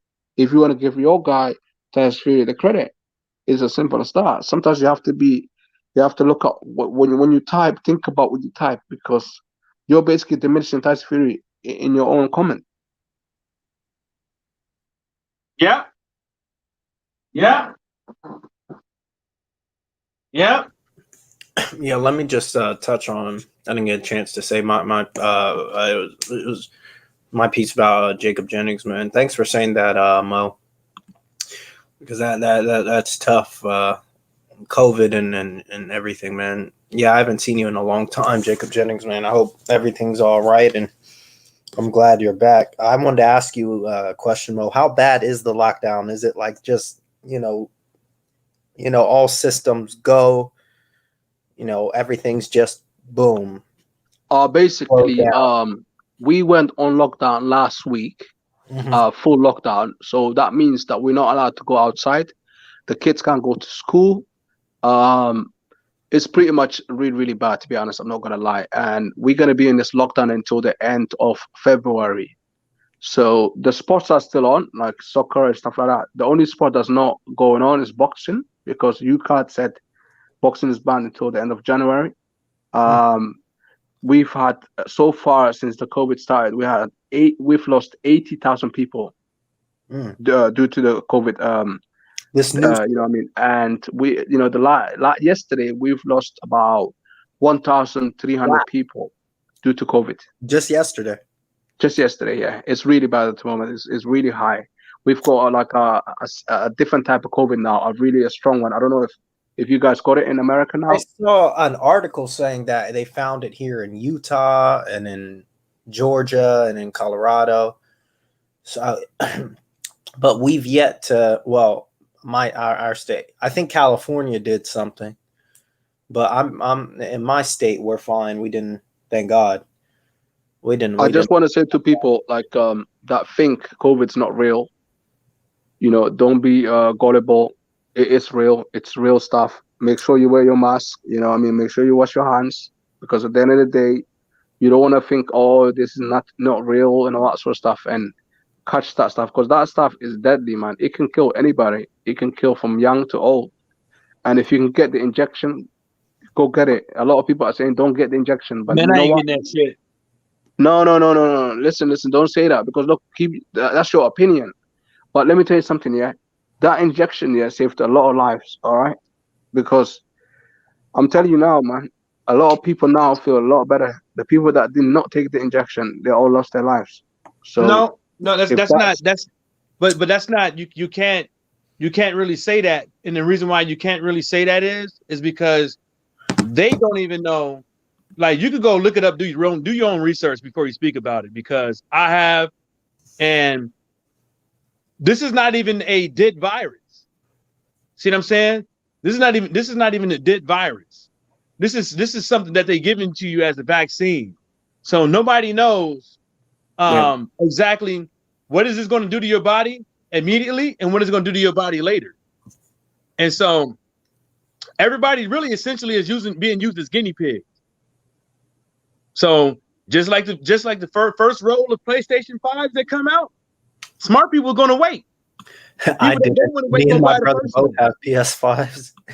Yeah. Smart people gonna wait till they get all the kinks out and everything, and then when they come out with the Pro, they get the Pro. Yeah, I want to buy that. That's coming in 3 years, I think. And that's the reason why. And that's the reason why even DoD employees are not even mandated to take it, because there's not enough studies out there yet. They even know that. But listen. I just want to say to Jacob Jennings, like, of course, the mask might not work, but it's still gonna help you, because if you are around somebody that is coughing and the fluid, their fluid can go to you. So just be careful. Like, the mask is actually good, because if someone got flu, even a common flu, yeah, like, you won't really catch it, like, because it's protecting you from it. So I wear the mask all the time, man, and I know that sometimes it doesn't work, but just try to stay safe as much as possible, because this stuff is real, man. I'm telling you, man. Mike. Yeah, I know it's real. I had it. Don't overlook it. Oh, you had it? It's real. I had it. Like, oh God. I had it a couple months ago. You know what I'm saying? And so I'm not just speaking out of my ass or anything, but what I am saying is that, yeah, you got to be smart smart about it. Like, if you think that you catch the COVID, or you think that you being susceptible to the COVID, you got to weigh your options. You ain't go out there and get you a vaccine if you think that if you was gonna catch it, you was gonna die, because you got to weigh your options. You know what I'm saying? But me, as being a healthy young man, when I look at the whole case studies when it comes to vaccines, even from doctors, and regular things that get approved by the FDA that ends up being banned by the FDA years later, I weigh my options to be like, well, maybe this might not be the best thing to take, because it's not a dead virus. It's something else. It's something else that fucks with your body to create antibodies. But at the same time, even when they was rolling it out, they was testing. They've been testing this shit for fucking years, for a decade. Real shit. Yeah, change of subject, like, because COVID's depression, man. I seen the comment, like, you lot are talking about BS5, yeah? Like, Tyrone, let me ask you a question, yeah? Yeah. Obviously, I'm still waiting for the PS5, because when it came out in November, it got sold out, yeah, and I did not pre-order, so obviously we're still waiting for it. So I just want to know, is there two different PS5? Is there like I can see you said there's a digital one and there's a disc one, like so what's the difference? Give me 1 second. Sorry for being nappy. I'm gonna cam up here. Give me 1 second. So here's my PS5 here. Okay. Oh, you got the PS5. Wow. Yeah. Give me 1 second. How well can you see it? Oh, really well. Yeah. Lift up the camera a little bit. Yeah. Let me shine on it. We can see it. Yeah. Yeah. Yeah, so this is that right here. Put the light on a little bit. Yes, that's much better. Yeah, much better. Right. What was your question again? So is there two different type of PlayStation 5? Yeah, so I got the disc one. Can you see it? What's the difference? What's the disc one? No different other than it having a disc drive. I always play Oh, this right. though. This is my favorite game. Okay, okay. You see it? Okay, so the one with the disc, you when you buy a disc, you put the disc in. The other one, it doesn't come with a disc. Is that what you're saying? Right. Right. Okay, Let me turn it on. I'm sorry it turned into like a PlayStation thing now, but let me turn it on. No. This is like obviously YouTube and anything goes sometimes in it. Like wherever you gotta talk about it, talk about it. Yeah, but even if you buy the one with the disc without the disc, I think you could buy the external disc joint for it later. But Mike, and you're not better off getting the one with the disc though, so then you don't have to deal with that bullshit. I don't mind it. Oh, so listen, with the disc, is that more money? Yeah, it's $10 more. I'll get with the disc because I don't want to deal with the headache later on. But then again, you can buy the game anywhere online, isn't it? Yeah, I buy all my games online. Give me 1 second. And you can download it online, so you don't really need. And essentially, you don't need the disc. Can you see the TV, Fawn? Yeah, we can see the TV. Yes. Okay, yeah. So I got my little games here. Siege. Oh yeah, can we see the controller? Bon Quickly, he's saying, oh shit, holy shit, that looks nice, man. You see it? That looks good. So you still got the X button and the square and the circle and the triangle. And you still got the R2, the L2. Yeah, because this is my PS4 controller. Yeah, I got PS4. So it's still similar. It looks a bit like the Xbox, the old Xbox. Yeah, the finish is the same as a 360. Yeah. It gets dirty a little bit. It's kind of hard to see, but it does get dirty. So it's better not to get a white one then. It's better to get like a black one. Yeah, the pre-orders for that got canceled today. But I just be playing. I'm sorry, this turned into a PlayStation. No, you don't need to apologize, man. It looks like the chat likes it anyway. Jacobs and Bon Quickly, they like it. That's cool, man. I think Daniel Dubois is on his PS5 now. I'll do a playthrough while you guys are talking boxing. All right. So Watcher, did you say Daniel? Did I just hear Daniel Dubois? Yeah, Dubois' name. We're gonna see how good I am. Let's see. Dubois is on his PS5. Oh, Dubois is on his Daniel is PlayStation quiet. 5. Like I don't think he's not taken the loss well. He's been quiet. He's a kid, Watcher. How Dubois is? What is he? 23 years old? You know. Yeah. He quit.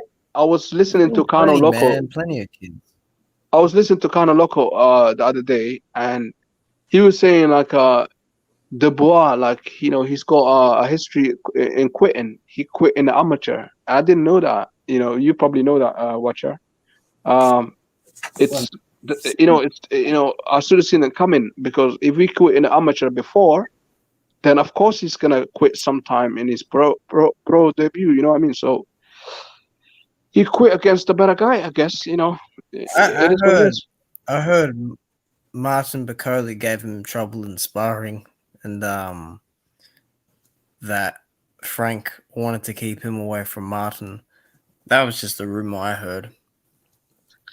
Yeah, Dubois. Do you know what I realized? He's too close. There's too much anger, too much rage in him. Like, what I mean? Sometimes he needs to be like, I don't know, he needs to talk to the people. Like, for some reason, he's just too quiet. And when he talks, like, he's outrageous. Like, the stuff that he said about, Joe Joyce's mom about her being blind. Like, Yeah, I didn't expect that from him. I thought, are we really stepping that low? Yeah, like that's the thing though, because he's so quiet. Like you don't know what he's like until he talks. And his like most people, you can tell what their character's like because you hear him talk all the time. But this guy, he barely talks, and when he talks, he only gives one or two answers. And he broke character in that fight, which is a mental flaw. And that's, for Yeah. me, one of the reasons he lost, because that mental fortitude wasn't there. Joe Joyce doesn't talk a lot, but when he talks, you can tell that he's a good guy, you know, and he's a humble kid as well. Not a kid, he's a grown man. He is 35 years old. And I don't buy this thing, though, of Joe Joyce wanting to fight everyone, because if you remember, like, we talked about this when after his fight with I think it was not Len Roy, the other American dude in Los Angeles. He went up to he was talking about Ortiz, and then when Ortiz came up to him, the energy was different. yeah, Joe Joyce, I think I don't buy that either. But I think right now, like, he's 35 years old, so the time is the essence. So I think he has to, like, fight people now, because if he doesn't do it now, like, when is he gonna fight them? Because AJ is talking about he's gonna retire when he's at his age now, at 35 years old. So his time is running out, man. He does need to fight people, because boxing is a short time, man. Yeah. Look at Tyrone playing a game. Like, is that Call of Duty? Nah, this is Rainbow. The only game I play is FIFA, like, you know, the soccer game. Oh, I have that too, but I didn't. FIFA 21. My brother bought it, and I gotta get it on this account. But he's got it on his. He plays it. I'm almost. What's it? Is that against the computer, or is that online game? Oh, it's AI. Yeah, I play online. Did you buy the online subscription? Yeah. Yeah, I got the online subscription as well. It never used to be like that years ago. You know, Xbox used to do that, and then they start copying Xbox. You know, I guess PlayStation want to make money. It is what it is. You know what I just thought of? You know, a lot of people out here calling, Joe Joyce a quitter. Some of these guys are the same ones that said that, Mark Breland should have threw in the towel. This guy didn't have a shield and stuff like that. Yo, Tyrone, Tyrone, is your TV 4K? Because Bonk Quickly is asking you if your TV is 4K. It better be. No, it's shit. That's the problem. Oh shit! Well, 4Ks is cheap now. I need to actually get a good TV. 4Ks is cheap. The TV in England, yeah, it's really cheap now. Like, my TV is old now. I got Sony, like, it's HD. It looks new, but it's actually 5 years old. But I need to get 4K. It's like I got 55-inch, but it's really cheap up here in England. Like, you can get a nice 70-inch for like about £800 now. You know what I mean? So it's not that expensive, to be honest. But for some people it is. But to me, 800 for a TV is not that expensive, because you can keep that for years. You know what I mean? It lasts you for a long time. You get me? So, but yeah, sorry about that, Mike, man. Go ahead. No, I'm not tripping. It's no big deal. But like, but then people would say that Joe Joyce, Daniel DeBarr shouldn't quit, and he should have kept going forward and maybe lost the fucking eye. You know what I'm saying? It's like, it's a double-edged sword.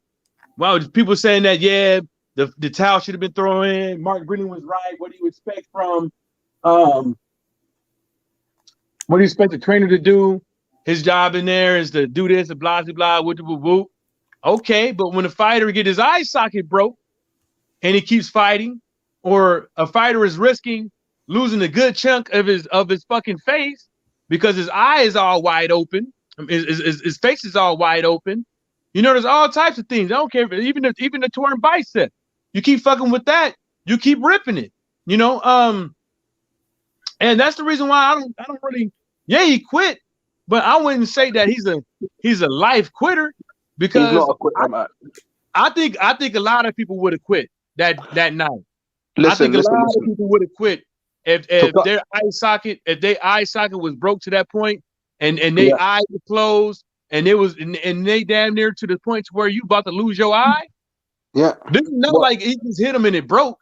This was like the shit was already broke. Probably. Mike, let me ask you a question, Mike. Let me ask you a question. Right. Do you know a guy called Anthony Akoko? What about him? Yeah, I know that guy, Anthony Akoko. Yeah, basically, yeah, he's now partially blind because of he kept fighting on. He kept fighting on, and that was his last fight. Like, now he can't really see as well as a normal people see. So if Daniel Dubois quitting, like, you know what, fair play to the guy, because at the end of the day, you know, he can fight another day, man. And he's a young guy. He's only 23 years old, man. So fair play to the guy, man. Fair play to the guy. You know what I mean? I got no problem with it. At the end of the day, people want to label you a quitter at the moment, like us UK people, man. We're looking bad. I'm not gonna lie, but at the same time, so be it, man. So be it. Like, people call us like quitters now because what? 3 people quit: Khan, AJ, and Dubois. You know, potentially maybe Luke Campbell. You know what I mean? So listen, it is what it is, man. It's part of the game, man. If you have to quit, you have to quit, innit? You I still got just think another day to fight. I just think that, you know, people need to use logic all the way around the board. You know what I'm saying? If you're gonna say that it was okay for Mark Breeden to throw in the fight, but then don't call Daniel Dubois a quitter, it's kind of like, well, you wanted the motherfucker to lose his eye. You know what I'm saying? You want to be like, oh, he's not a quitter, and this is the third. He could have kept fighting in this, or sorry. If you're calling Daniel Dubois a quitter and you're saying that he could have kept fighting and stuff like that, well, then you wanted the motherfucker to lose his eye. But then you would come back and say that Deontay Wilder and trainer throwing in the towel was correct. You know what I'm saying? It's dumb. You know what I'm saying? I think there's so much double standard. Tyrone, are you still playing the game? I think the people want to see you play. No, people want to see you. Do people still want to see me play? Yeah. I see folks UK, my boy, saying like he's saying like he's saying keep playing, like, you know, keep playing, man. Well, I can probably stream it so for better quality. Like I can put my Twitch in the chat. Yeah, man. And play it here on the whatever you guys want to do. Oh my god, I can't believe it. Folks UK, did you just say like you got like a 4K TV last month for like £330? That's cheap, man. Nah, but what size though? Hold up, what size? 55-inch, bro.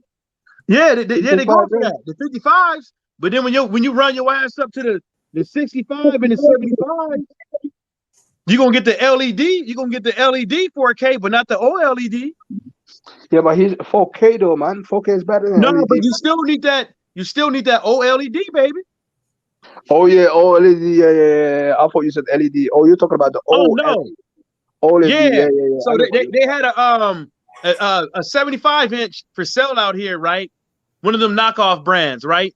You know, like TLC, something like that. One of them knockoff brands, you know. Yeah, I know what you mean. It was a 4K, but it was 4K LED for 650 for six something. That's not bad, you know. That's kind of cheap, but come on, bro. I'm not about to put that shit in my house. Yo, Folks UK, man. You know, he knows the bargain, man. He knows where to get the bargain, man. Where did you say you got it? Did you say Asda? Yeah. Because did you say I couldn't see the comment where you got it from? But Curry's. You said Curry's, isn't it? Yeah. Fair play to you, man. Curry's. I don't know if it's still open though, because we got lockdown. Maybe you can order it and pick it up from the shop. I don't know. But salute Jalik the leader. What's up, man? Salute Jalik the leader. What's up, bro? How you doing, man? How you doing, brother? Thanks for coming through the other night, man. Oh, Jacob wants me to play live. Okay. Yeah, just play your thing, man. People liking it, man. Stop being negative. Stop being negative, man. Wait. Just give me a couple minutes. I need to get listen, you got me out of bed, man. I was in bed, literally. I was about to sleep, and I checked the WhatsApp group, yeah, and I seen like you send the StreamYard thing, and then I thought just come on for a bit in it. You know what I mean? All right, just give me a couple seconds. What do we think is next for Mr. Lillian White? Because like, I think it's Povetkin, but again, it's just been so much talk of Lillian White, man. It makes me laugh. No, but like it's every year now that he's just talking about guys and nothing gets done because he knows that he's got another fight or another circumstance. Like, you know, he's got to fight. He's gonna fight Povetkin. Like, it doesn't make sense for him to fight Chisora for a third time, or a freaking Martin Bacoli. You know, and then when he said Ortiz, like, I knew then, I was like, yeah, like, you're not serious at all.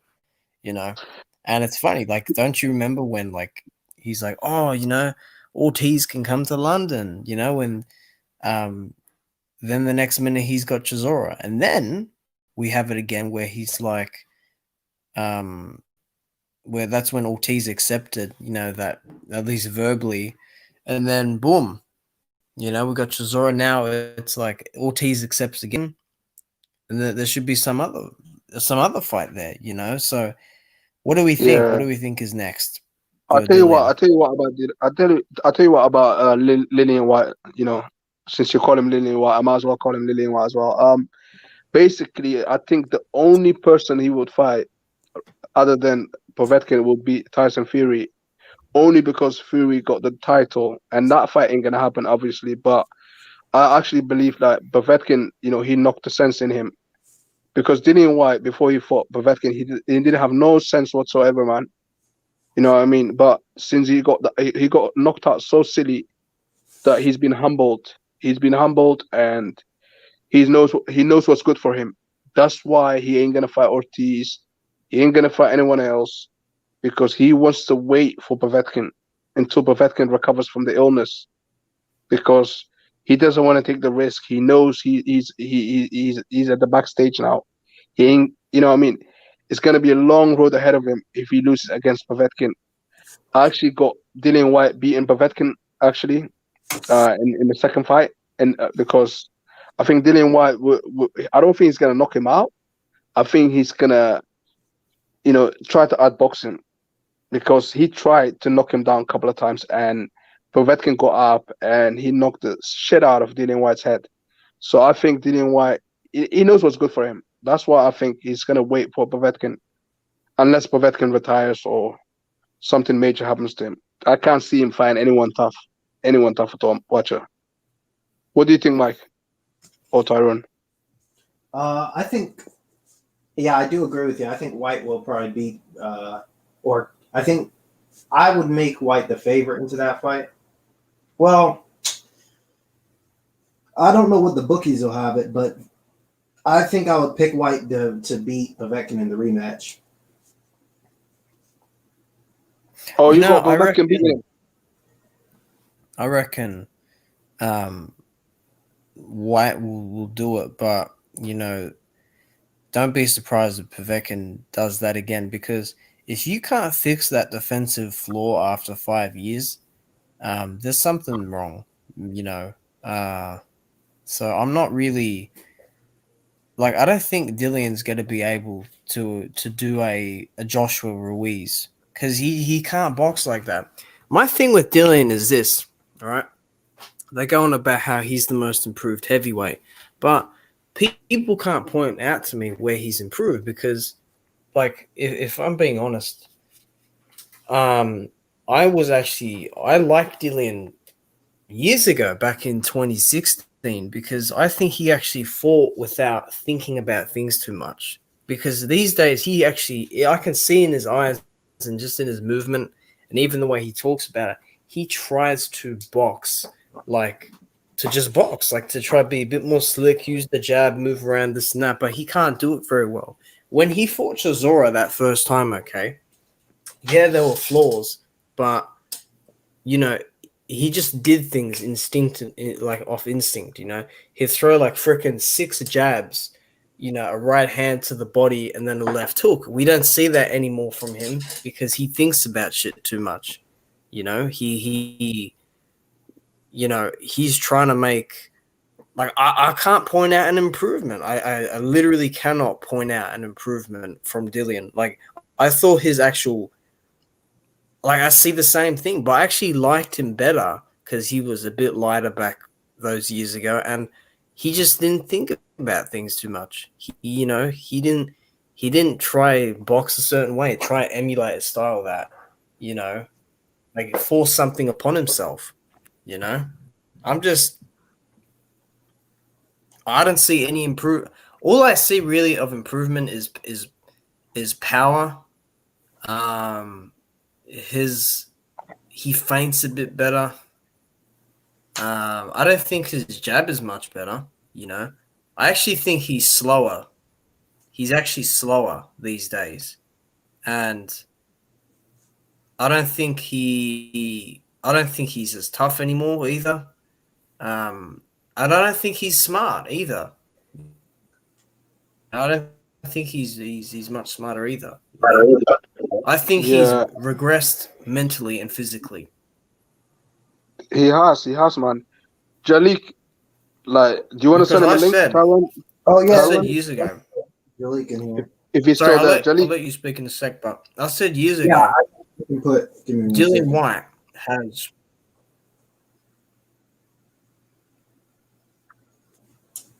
No, go ahead. I said about Dillian in 2018. I said he has a better chance of beating. I think you're cutting out.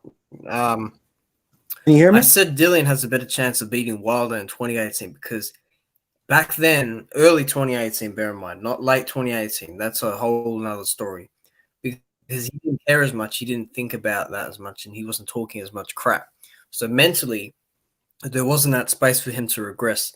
I think he has less of a chance now, but I thought back then he had a better chance because he was sharper and everything. I just think he's regressed because he's yet to fight a top 5 fighter, man. He is yet to do that. He fought Parker off a loss. Parker was number 6. Povetkin was number 9. He lost to someone that was number 9. We can't say that about Deontay Wilder. Deontay Wilder lost to, consensus number 1 heavyweight. That's why when I see these people talk about Dillian, that he deserves this, he don't deserve shit. He hasn't fought the fights, man.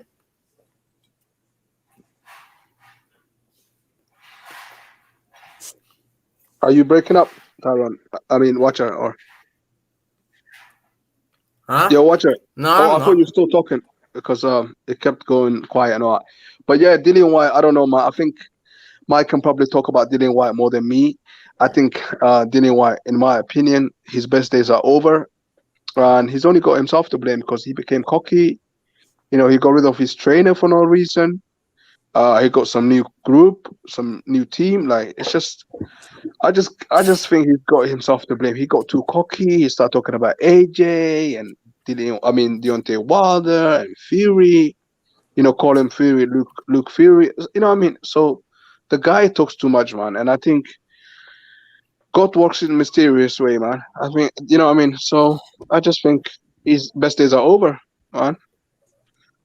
His best days are over. What do you think, Mike? Can you hear me good? Yeah, we can hear you good. Yeah. Can you hear me good? Okay. I don't think his days are over or anything, but what I would say is that he just hasn't really done well with his stamina, and his stamina has always been that one thing that always been his hindrance. As soon as he gets tired, he lacks defense, and Alexander Povetkin saw that, and Alexander Povetkin took care of him because of that. And that's all what it is. That's mainly been his problem, and he needs to go. So but y'all might be right. But if he really does want to get better and stuff like that, he's gonna have to do something. He's gonna have to do some real good. He's gonna have to switch his team up, man. Like, you can't keep coming up in here. Excuse me, that beer got to me. He can't keep coming up in here with the same game plan. His game plan is to use a jab and hit you with a hook. You know what I'm saying? People have been saying Deontay Wilder has been using been with his right hand. People have been saying that Deontay Wilder has been relying on his right hand for far too long, and you don't see a lot of people on Dillian White's ass for what he's been relying on for quite so long. You know what I'm saying? Nobody's critiquing him. I think Dillian White just needs to switch his team up. You know, I'm not saying he's going to win the belt. I'm for sure ain't saying that, but I'm saying is that he could have whooped Alexander Povetkin if he would have done something about his fucking stamina. I just think like after that long, after not fixing that defensive flaw, there's got to be something wrong, dude. Like seriously, that uppercut is just always going to be there. That's why in the rematch, it's like White can win, but like I just think he might get knocked out again. Yeah. I mean, you might be right with that. There's probably nothing he can do, you know, because I remember listening. You know, sometimes I listen to other people's interviews and stuff like that, and sometimes bad habits takes a lot of times to takes more repetitions to get rid of. You know what I'm saying? And maybe that could be part of his problem. You know, like Derek Chisora, nobody says nothing about him, and he just war, just smother a guy and throw punches and shit, and look where that's got Derek Chisora. Yeah, I think you know what. To be honest, yeah, go ahead, Watcher. No, you go. No, I just was gonna say, like, you know, I believe he actually will beat Povetkin, but I think that's about it. I think he ain't gonna beat no one else. The top guys, you know, we know the top guys: AJ, Wilder, Fury. They're the top guys. I don't think he's nowhere near as good as them. You know, nowhere near. So that's why I said his best days are over. You know what I mean? Like, you know, I never bought into his hype in the first place. You know, I just thought he was always like a B level fighter. You know what I mean? I don't think he's, you know, the top dogs. You know what I mean? Even though the UK channels were saying, you know, he's the top dog, but he was never top dog. He was never top dog, man. Yeah, watch it. Yeah, go ahead, watch it. Man. You know what? That narrative that Icons and all those people said, right? Dude, like, you guys are just liars. Like, I don't get you. I mean, I do because, you know, you guys have hate and everything, but you can't tell me that Dillian is this elite world-class fighter. Like, where the hell did that come from? You know? Like, I don't get that at all. You know, and with Chisora as well, I mean, I'm on his ass about, you might not hear me, but dude, like, that Usyk fight, what on earth was that? He got tied in 3 rounds.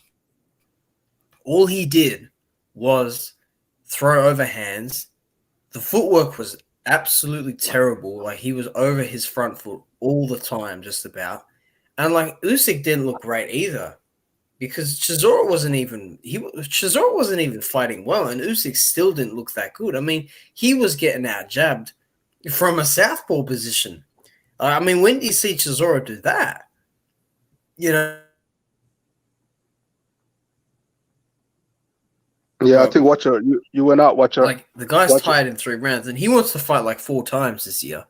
It's like, well, these 4 guys that you want to fight, I mean, good luck to you with COVID and all that. But yeah. Yeah, I just think Derek Chisora as well. You're right, Watcher. You're right, man. You're right. You're 100% right. I agree with you when it comes to Derek Chisora as well, man. What was that all about, to be honest? You know, like, the advice that they're getting, you know, I just think when it comes to the UK fighters, yeah, like, yeah, we do got good fighters, but we don't have good trainers, unfortunately. And you got people like Tunde Ajayi as a trainer, you know. Yeah, that says it all, to be honest. You know, I mean, I could probably do a better job than Tunde Ajayi.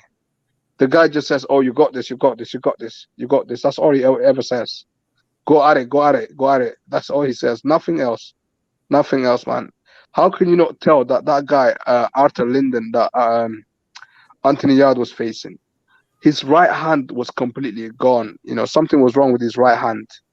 And Tunde Ajayi didn't realize until nearly the end of the fight. And he said I might think his right hand is not there. He was saying, like, what sort of trainer is that? Like, that's the thing with the trainers, man. We haven't got no good trainers whatsoever. That's why I rate people like Derek James, Ronnie Tunde, Shields. Yeah, definitely. yeah, well, those guys have coached a higher caliber of fighters, and they're tremendous coaches. But I don't think Tunde's bad. I don't think he's great. The problem with Tunde is Tunde lets his past get to him. You look at Tunde. Tunde is like it reflects, dude, outside the ring, right? He's like, no negativity, blocked. I don't have time for this negativity. This and that. I'm from the roads. I don't hear other trainers talk like that. Like, he is a very sensitive person, and he won't say that. But I'll say, I like Tunde. I've spoken with him, but he's a very sensitive person, and he's very, the criticism that comes his way, a lot of it is unwarranted, but a lot of it is as well. And that's where he has to, because he's like, he said, oh, this year I'm not blocking anyone, I'm just going to let people say their thing, because I know for a fact, dude, if Yard leaves Tunde, Tunde's going to crack the shits and he's going to get into an argument. I mean, someone about a week ago, they did an interview with Boxing Social and they said they split with Tunde and it was ugly. Like, it wasn't good and everything. For me, that Tunde has been affected by something in his life for him to act the way he does, because he's extremely sensitive, dude. And I thought Yard actually beat that guy, that Lyndon Arthur. I didn't think it was a close fight, but I can see where things went wrong, because I thought, dude, like, stop trying to march forward flat-footed in a Philly shell stance, put your hands up, work the catch, that kind of stuff, because it's the same thing, dude, and I just think there's too many yes men on that team, because you know how people say Wilder has yes men around him? They can't mention that. I can say who's yes man. Tunde's a fucking yes man. That massive guy, that big dude that I forgot his name. I've seen him at Peacock Gym before. The really big, stocky dude. That guy's the biggest yes man you will find in your life. And there's someone else. I forgot his name. Big Ads or something. But, like, maybe go to an American trainer, or, again, you know what? He could do what the hell he wants. But I don't think Tunde is really... I don't think it's wise to say with Tunde, but it's he's not a his trainer, life man. at the He's end. like a mate. He's not a trainer. He's like a friend, a mate. He's not a trainer. It's like somebody like Derek James or like Ronnie Shields. I was saying in it, because those type of people, like, you can tell from their demeanor that they're proper coach. But someone like Tunde Ajay, even like Rob McCracken, like, AJ's trainer, I actually honestly think he's a yes man as well, Rob McCracken. Like, I think Rob's a really good trainer. they're too nice. I've seen him in training. Yeah. He tells Anthony, don't fall in this and that. One thing I'll say about Rob is he says a lot of the same stuff to his fighters. Like the stuff he says to AJ, he was saying that stuff to Carl Froch. I remember I saw the I don't know, have you seen the clip of when Froch was sparring Eubank? Yeah, I have seen it. He says it the same thing. That's the thing, though, that doesn't help, because they're two different fighters, man. Yeah. How are you going to say the same thing to two different type of fighter when one guy's, they're not even in the same weight division? It's mental. It's crazy. They don't have a similar style. And salute to Derek Bailey. I saw you before. I couldn't say it because I can't type on this, but they don't, like Carl Froch and Anthony Joshua, they don't fight the same at all. And in that session, dude, like Chris Eubank was beating him up. Like he was beating Carl up in that sparring session. Like he was literally coming forward, landing hooks. Like Carl was pumping the jab out. And that Eubank wasn't even that experienced back then. That's why I say Rob can't, like, it's like I say, you can't fight everyone the same. Not every fight's going to be the same with your style. So I think Rob's good. I think is it his brother or something? I don't like his brother or his cousin. I don't think he's a very good coach. The one that does Conor Ben. I don't like that guy. I don't think he's good. I like Robert better. Yo, Watcher, can I ask you a question? You don't have to answer, but like, do you train people or because Yeah, I do. how do you see these guys? Or you train people, yeah? You're a mysterious guy, Watcher, man. Oh, you're cutting out, Mo. Say that again.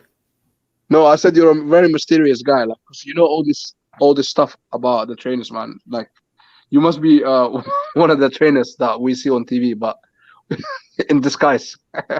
I'm only messing about. Hey, maybe I am.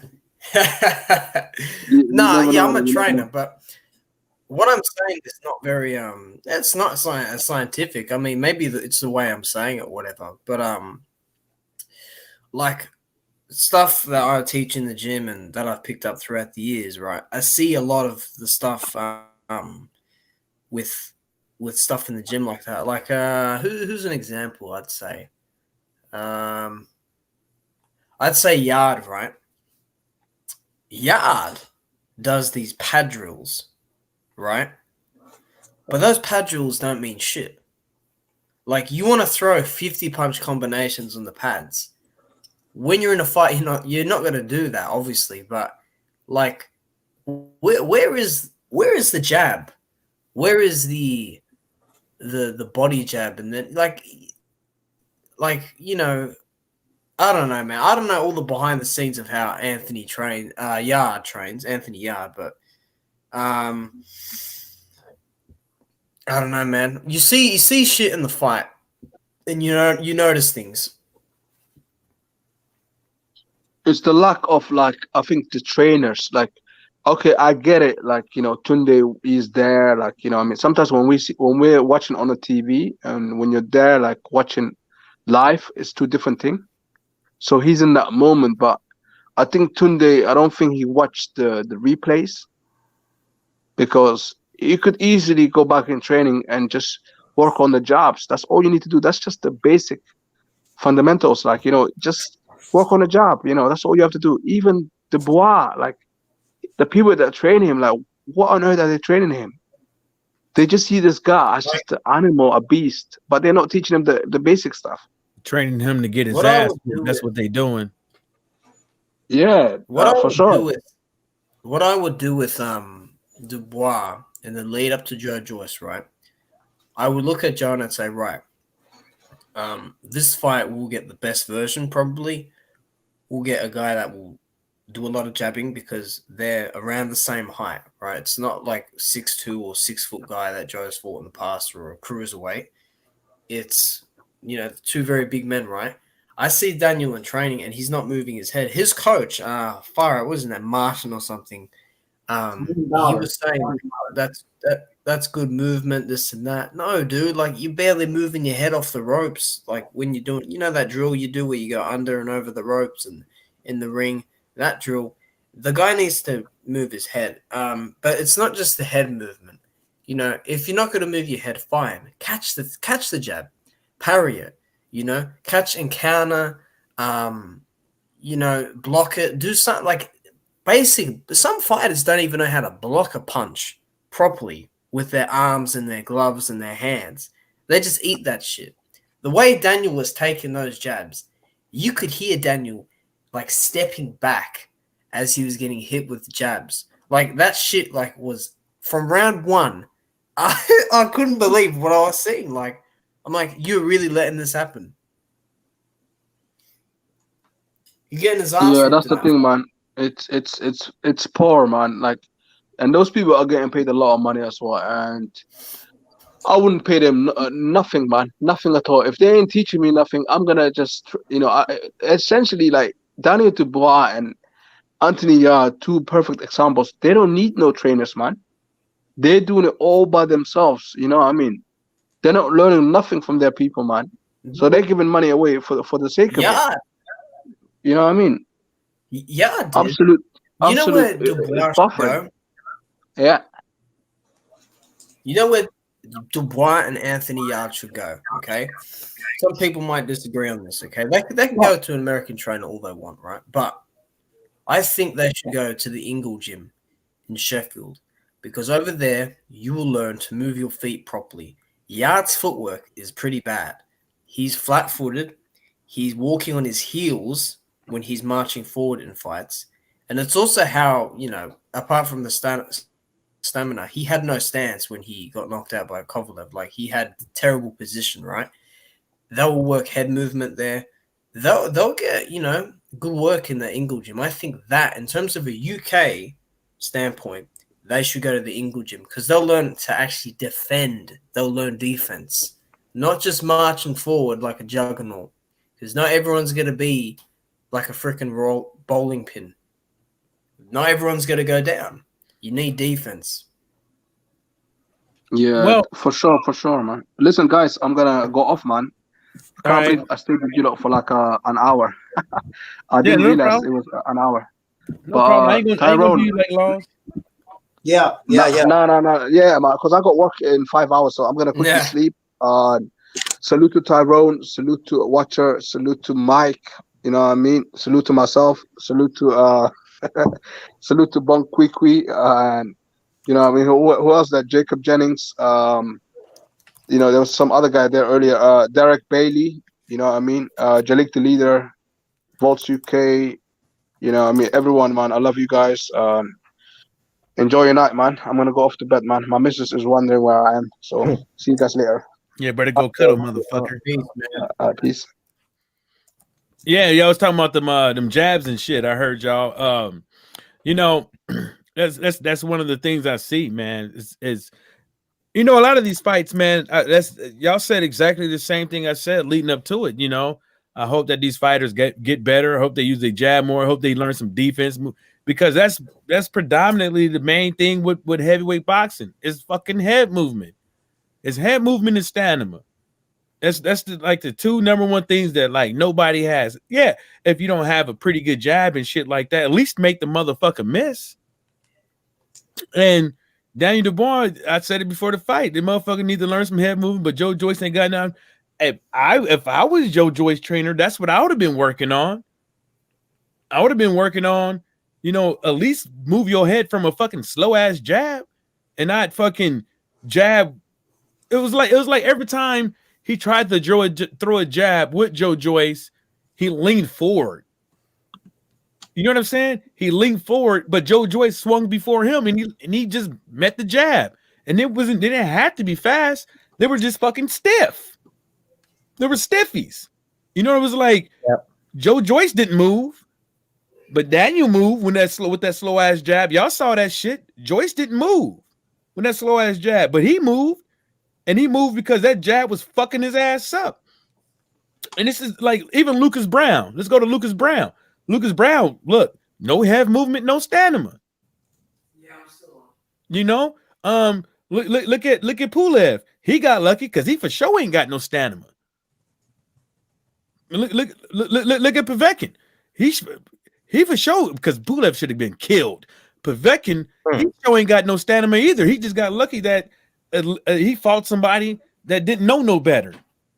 You know what I'm saying? And it's just tiring to just see heavyweight fighters that's young, that got a lick of potential that at least be the part. Don't even want to do it. Like you see Dillian White right now working out already. He got a sweatsuit on. He's doing this. He's doing that. I bet you he ain't working on slipping no punches. You a heavyweight boxer and you wearing sweatsuits, and you should really just be working on your stamina. Because if you work on your fucking stamina, you're gonna lose weight, regardless. Or can you put the curry chicken and jerk chicken down and shit like that? Can you put the curry goat down? I don't think so. I don't know. Maybe his diet is fixated on fixing chips, hamburger steaks, and shit. Because he for sure can't say that I think the best fight. What was that one fight that Dillian White came in real good shape? It wasn't Anthony Joshua. Not Helenius. You know what I'm talking about. He came in real good shape. What year was it? This was last year. This was last year, the year before. Revis? Yeah, it was a Revis. Nah, he came in and he was 260. Are you talking Don't worry about the weight. What I'm saying is, if you looked at him, the weight, it plays a factor, but not necessarily all the time. But if you look at him, he looked better than what he looked right now. He looked better than what he looked like when he fought Anthony Joshua the first time. He looked better than that. Now this guy looks like fucking. He got yeah. Obviously, he was on something though. Come on, you. I'm trying to have fun with a watcher, and you ain't got to come out here with the all right. Forget I said it then. But yeah, you know what? I forgot about that slightly, and maybe it was that. Maybe I'll say this about Dillian. He his stamina's terrible. He has terrible stamina, but the guy is very strong. He's a very big man. That's a very big individual. But have you seen the clip of where he's at the university running around the athletics track? There's a guy with one leg. They were in a tight race. I saw that. He almost got beat by a dude with one leg. They were in a tight race, dude. A dude on one leg. Oh God. I'm waiting. We need to put this up. Dude, because that's the thing about the NFL. You could have like a guy like 6'5", 6'6", and this motherfucker's running in the 4s, 40s in the 4s. And I see this guy. I'm like, dude, this is your fucking. I said this before, Tyrone, but if our job was boxing, right? If our job was boxing, why would you be a fighter and take a month or 2 months off, 3 months off in between fights and just try to? It doesn't make any sense. Staying in shape has been the number one thing across any weight class. Across any weight class, staying in shape has been the number one thing to put you over the top versus the other guy. And it's like what C.T. Fletcher said. It's like, I used to go to events and stuff like that, and that's the reason why you hear me say, can't none of y'all motherfuckers in here beat me. And he was saying that because he felt that, and he knew that, or he felt like that nobody was working harder than him. And it's kind of like it's repetitive around any sport. Most of the great people, or the greatest that's been around, has always had good work ethic. Some people, they had a little cocaine and some steroids involved and stuff like that, but they still treated the sport accordingly. They didn't that shit that Dillian White's doing, ballooning up and all that shit just to be. He balloons up, hurts his body trying to get in shape. In the same time, so then his body doesn't even have the recovery and all that shit because he just destroyed all the shit that he did the last camp. I don't know. Maybe I'm just ranting, but I wouldn't be no professional boxer, and especially not no damn heavyweight, and come in there looking like Lovejoy with the stamina of Dillian White. Lovejoy has a real weight issue though. Like if you go on BoxRec, like right before, I'll back it up. Right before the Allen fight, he said he was like 360. Now he's saying he's 295. And on BoxRec, he actually fought one guy and he was 230. So that's like 120 pounds in between his last possible fight versus Dave Allen, 350, and his lowest fight at 230. So I don't know what the deal is with this guy. I mean, y'all know why. I know a lot of heavyweights don't wear shirt, don't go shirtless in training and stuff like that. Go ahead, Watcher. My bad. Go ahead. Go ahead, Watcher. The Watcher. No, I thought you were saying something. Oh, Andrew Ruiz wears a shirt. Andrew Ruiz wears a shirt during training. Dillian White wears a shirt during training. Yeah. All the fat motherfuckers wearing shirts. Yeah, everybody wears a shirt. Oh, some of them wear trash bags to get weight off. They do a lot. They do a lot to just try to move the weight over. But I mean, I don't know. It just, I think there needs to be more discipline. Like, I mean, I'm just an average guy. Like, if I'm not working out or I'm not usually, being in shape, I mean, most I put on is like 12 pounds. Like, if that. Like, I'm usually in shape around 175, 180, which is bad for my height because I'm 6'1". That's like thin. I need to put on weight. This extra weight is good, I guess. But I'm like around 190, 185, 190-ish, somewhere in there right now. Probably like 188. So even when I'm not working out, I don't eat a ton. I think Mike and me have like similar body types. Pause. I think we were talking about this. How is it for you, Mike? I don't gain. I don't crazy amount of weight. Nah. I never have, and it's just like one of those things. Like, Mom, I got a fairly good metabolism, but majority of the time, I just try to stay away from certain things, like drinking too many sodas, and most of the time I don't even drink a lot of soda. Like, I drink a lot of water and juice at home, but stay away from the soda. But I just a lot of hibiscus tea and shit like that. But I try to tell folks, man, if you're a professional athlete, man, you setting yourself up for failure if you coming in there like Dillian White. Nice kill. I saw that. Nice and good kill. If you coming up in there like Dillian White, you could be 40 years old. Yeah, okay, that's fine, right?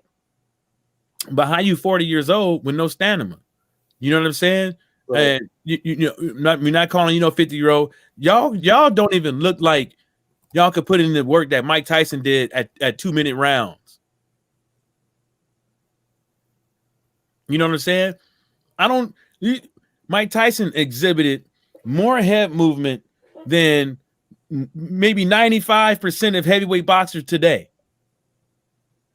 in that one fight.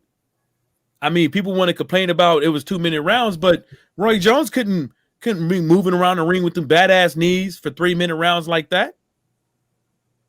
That level, that at least right there, leveled the playing field. But that motherfucker had head movement. Dillian White, Daniel Dubois, Joe Joyce. The list goes on and on. Nathan Gorman. The list goes on. Go on and on. Michael Hunter don't even got head movement like that. You know what I'm saying? The list, Deontay Wilder don't even got head movement like that. Yeah, he dodges punches every now and again. You know what I'm saying? He got a little slick when he wants to every now and again. He dodged 3-4 punches in a row of Tyson Fury's.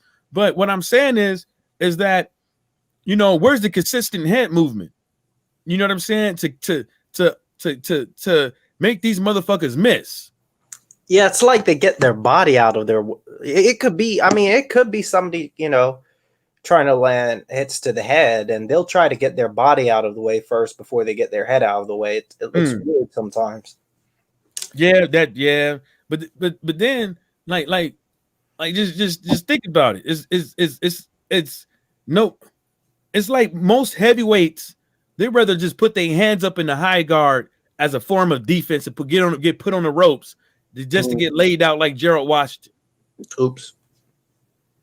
You know what I'm saying? It's like nobody's moving around. Nobody's dipping here, dipping there, bobbing. You know what I'm saying? Nobody's, keeping their head off centered and shit like that. It's like everybody's a sucker for a right hand and a motherfucking uppercut. I mean, not just the right hand, just shot down the middle and an uppercut. Look at Anthony Joshua. Yeah. Instead of bobbing and weaving, he runs. He gets on his skates now. You know what I'm saying? I don't know what it is. Like Snoop Dogg saying that one song, Vato, run, nigga, run. Duck, nigga, duck. You know what I'm saying? Because that's all they could do is just back up and try to make a dude miss like that, but they can't move that head. Yeah, he still doesn't move his head. Shit.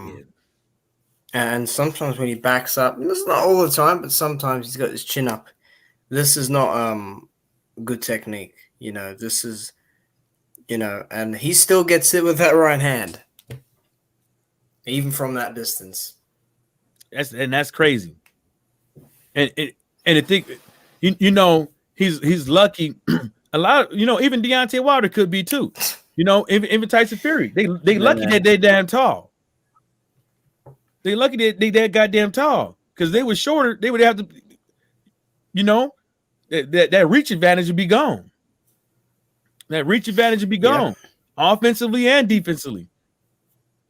You know, if Tyson Fury think motherfuckers is knocking him down, if motherfuckers knocking Anthony Joshua down like that, you know what else could it be? I mean, come on, we're talking about frequency. We talking about one fight with Deontay Wilder, but we talking about frequently. Like, this ain't the first time Anthony Joshua been knocked down. Ain't the first time that Tyson Fury's been knocked down. So it's just the first time officially that Deontay Wilder's been knocked down. I know some people want to bring up the old video and shit like that nobody could find and stuff like that, and say that they're trying to hide it or whatever. But you know what? If you could believe that conspiracy theory, then there's a lot of other conspiracy theories that you could believe in that you don't want to admit to. But I just like to see more stamina, man, at least. I think that'll fix a lot of this in the heavyweight division, stamina. Yeah, I think that knockdown, what the one that nobody could find.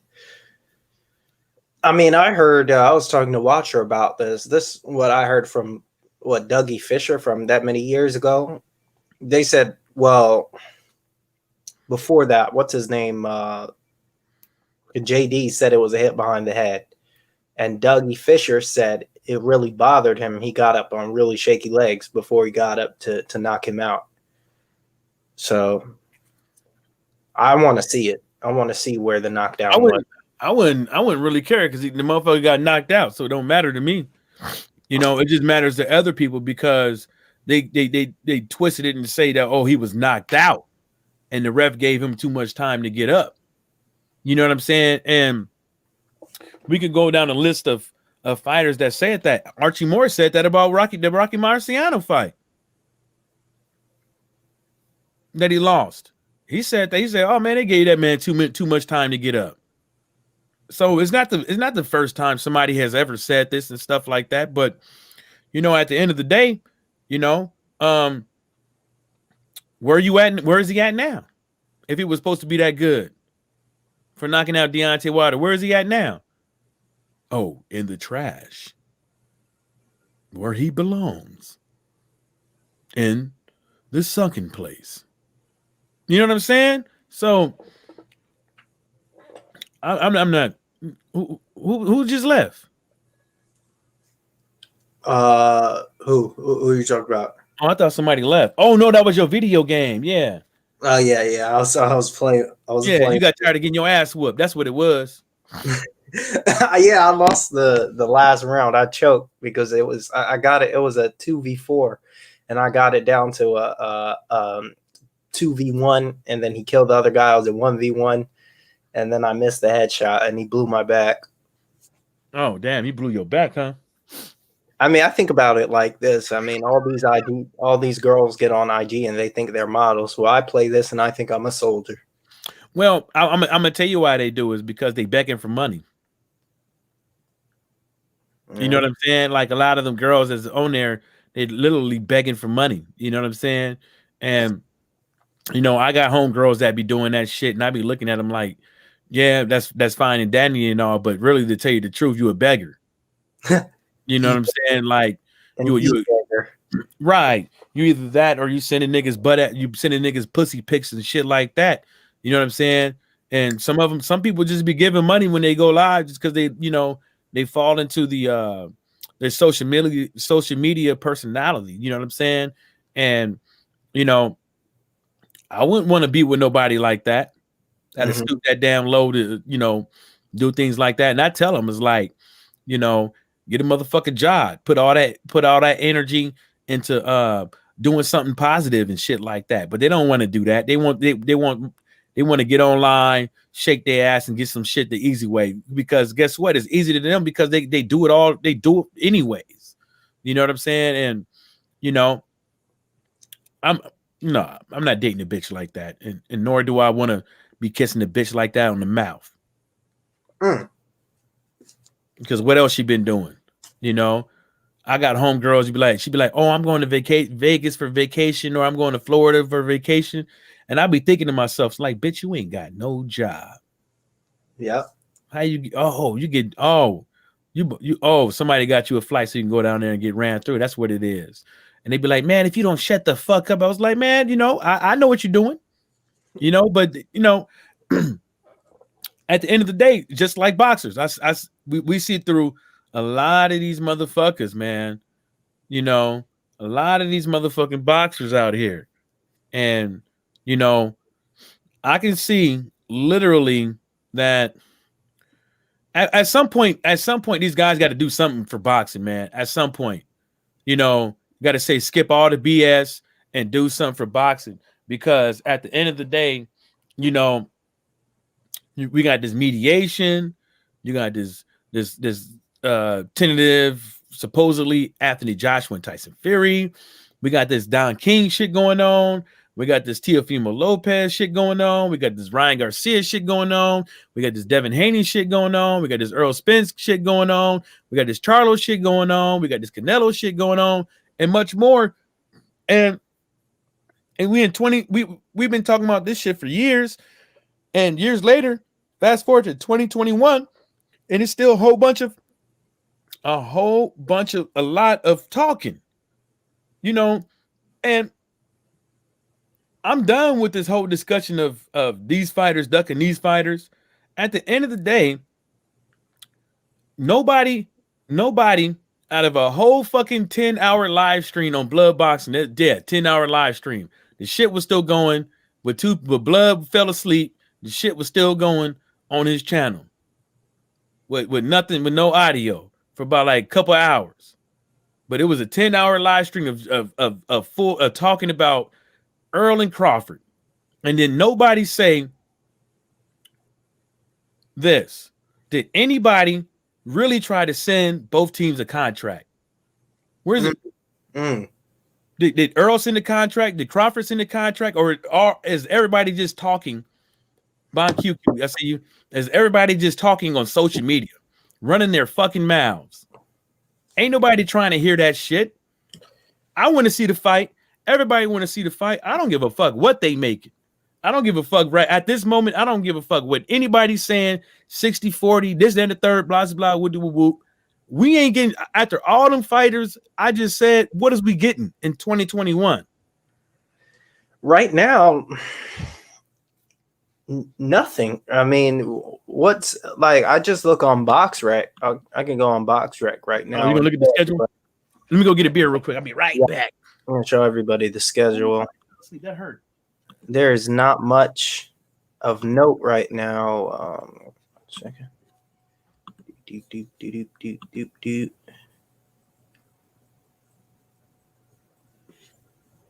hope everybody can see everything here. Okay. So let's see this schedule so far. So we've got, Where is it? on BoxRec. Are you bringing it up? Yeah, I'm bringing it up. Oh, there it is. Yeah. So that's the only name I recognize right now. Inoue, or that's the younger brother. He just lost. Who cares there? Ocampo, that was the mandatory for Spence, wasn't he? Who got smashed in the round. Yeah. I heard about this guy, Mike Juan Williams. Sure. This is a decent little fight. This was supposed to be in April, but I think Stephen Fulton in August, but Stephen Fulton got COVID. So this should be okay. Rolly Romero. Oh my God. This is off. This is off apparently. Kovalev's pension. This fight, oh my goodness. Think everybody has a similar opinion about this. Caleb Plant versus Truax. Caleb Plant. Yep, He's going to Bon. get planted to the canvas. Damn. I am Root. Versus if he fights like, well, it depends. It depends on his opponent, I guess. I was about to say they both have the same Come first on, name. man. Truax isn't going to. Watcher said he gonna be like, I am Root. Planted to the canvas. Shit. Yeah, he's going to get planted to the canvas one day. Yeah, but that's what I'm saying though, is like those are good fights. But the thing about it is He's going to get planted. But the thing about it's a good fight, I think. But the thing about it is, there's better fights out there. That's been this part of our discussions. Everybody's discussions on social media, and it's like motherfuckers really don't. Who the fuck is this guy? One fucking fight.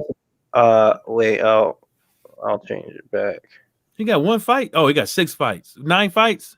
6 pro fights, and he's fighting Kovalev. Get the no. This Saturday. I mean, no. 3 weeks from now, yeah. Swear to God. Shit. No. Watch IBT told me about this Bektemir guy and said he was good. So I mean, I have to watch his fights. He only has 6 pro fights. No. This Scroll is up. the 154 guy. Scroll up again. Beck? Would you want me to go Is back? that the guy? No. I just want to see. So 6-0-0. Okay. Yeah. He ain't lost nothing. He got what? How many KOs? Does that say 5? 5. He 24. Yep. He's 5'9". half. His debut was 2019. Was it June? Southpaw. Nah, man. He ain't gonna do shit. Wait, let me get some of these comments up here. Man, Kovalev could come in there straight. Kovalev could come in there drinking a straight fifth of vodka and whoop this dude, I think. Frank says Kovalev would beat his ass. Okay, yeah. Okay. Lawrence Williams is saying too. Okay, so IBT. Okay, Lawrence Williams is okay. Both you guys are saying back to me. Yeah, I have to do my research, man. I haven't seen this guy fight. Is he that good? Lawrence, Lawrence, I don't even know who he is, man. You over here talking about I need to do my research. You know, now I don't know who that motherfucker is. Lawrence, come on, man. Don't do me like that. Don't call me out like that, man. I don't know either. But Lawrence Williams, IBT are the only people so far that I know who know this guy. Kovalev is proven. Yeah, could he be too much for this guy? I mean, I've never seen this guy fight. So all I do know though is his opponent. Okay, this Lawrence. 54 guy with the love handles. Okay, Lawrence. What fight should we watch? Which one should we watch? Yeah. Give us 2 fights we should watch of amateur or pro or both. No, I want to see pro. I don't want to see the amateurs. Okay. No, Okay. because that shit. That's like talking about college football and the pros. It's in college football got a smaller ball than the pros too. So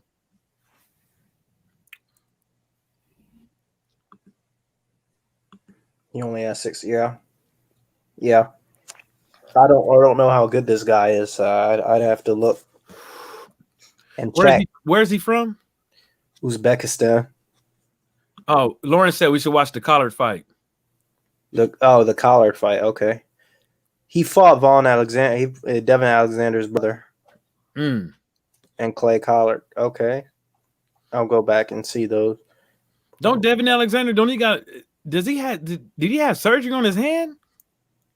I'm not sure. Maybe. Probably.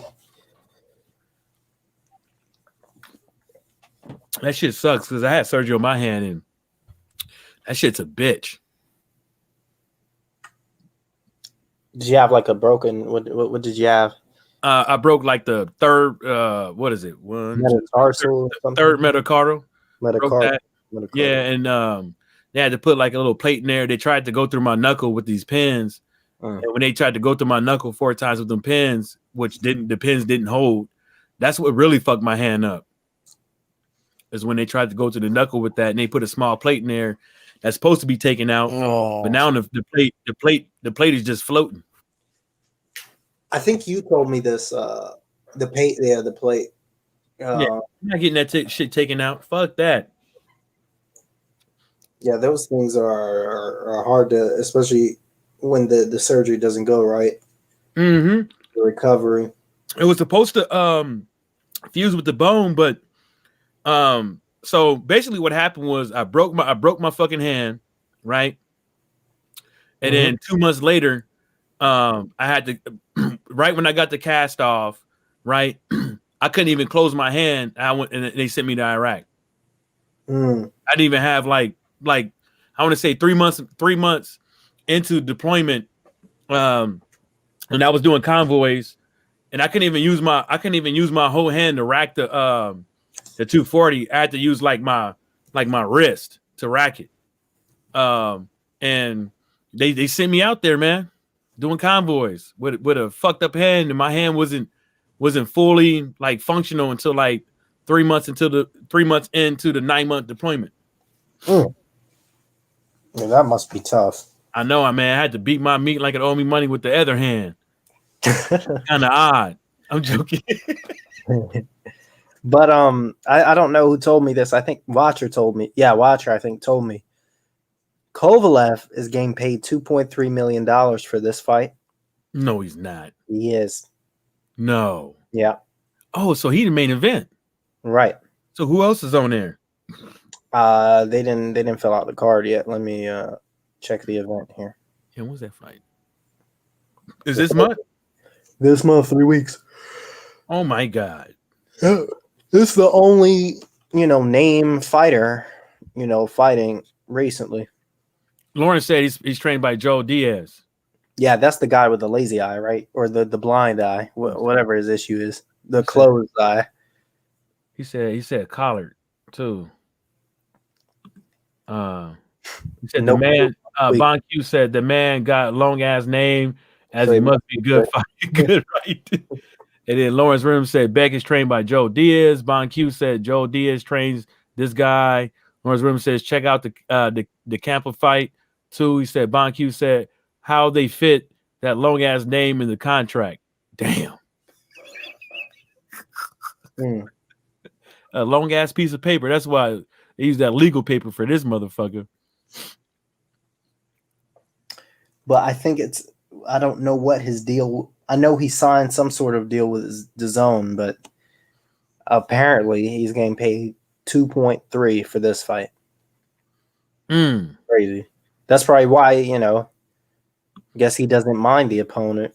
I mean, yeah, and he reneged on that lawsuit with that lady, and they took him and they awarded her more. So he got some bills to pay. What do you owe her? Like a 650, $1 million?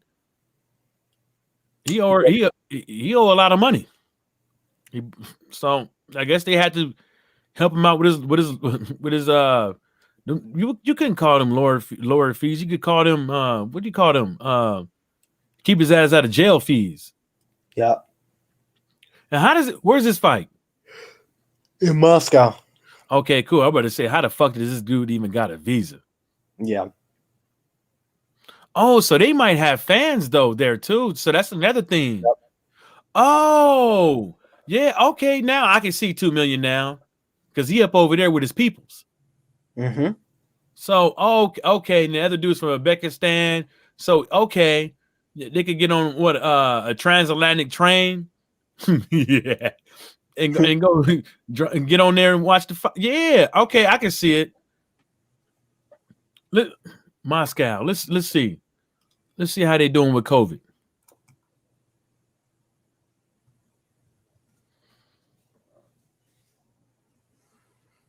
And they got close to 30,000 deaths. Just in the city? Statistics.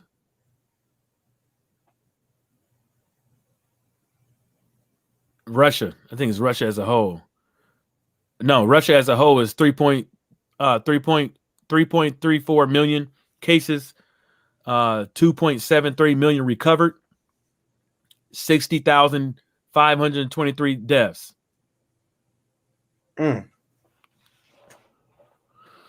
So I don't know. I don't know about Moscow and how they run their pay-per-views and stuff like that, what they pay. But they got the Moscow rolls out the Sputnik V COVID-19 vaccine, so they got their own thing. I don't know if they got social distancing or anything like that. So I wouldn't even know. Yeah. Shoot. Anything else you want to touch on before I get out of here? Nah, because I don't want to. I don't want to get on to them hypotheticals and shit. I just wish these boxers, you know, did a little something and made the fights. You know, that's in front of them. Did what they do. At least try to make the fights and actually meet up. Don't just do this shit on social media to try to play the fans. The food and stuff like that, because we don't know what they really doing behind the scenes. They could just be doing this shit on purpose, creating fake beasts. We've seen this in the hip hop industry before. We've seen this with commentators try to do the same thing with professional athletes and stuff like that. Try to create a fake beef. They did it. They tried to create a fake narrative with Allen Iverson in the practice ordeal. So I just wish that they, you know, because I mean, us as fans, we want to hear about this shit, and we want to hear what happens behind the scenes and stuff like that. But sometimes, man, you know, some of us fans ain't ready for that shit. You know, there's no need to be befriending somebody because you guys got two different ideas or differences, opinions when it comes to boxing and stuff like that, and who's ducking who. I think that's just fucking childish because these boxers out here, they work. They should be working for us, and we shouldn't. And that shit that Leonard Ellerby said.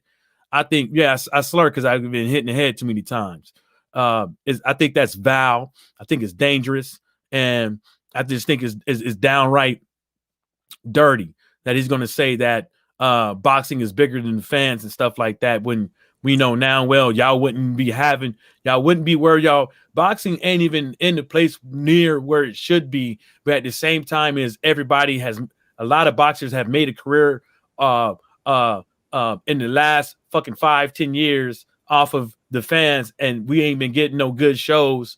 And at the same time, as a lot of guys come and go that we don't even know about that was able to retire off of boxing based off of one fucking fight, you know. And it's disgusting that, you know, we got this franchise shit. We got too many belts.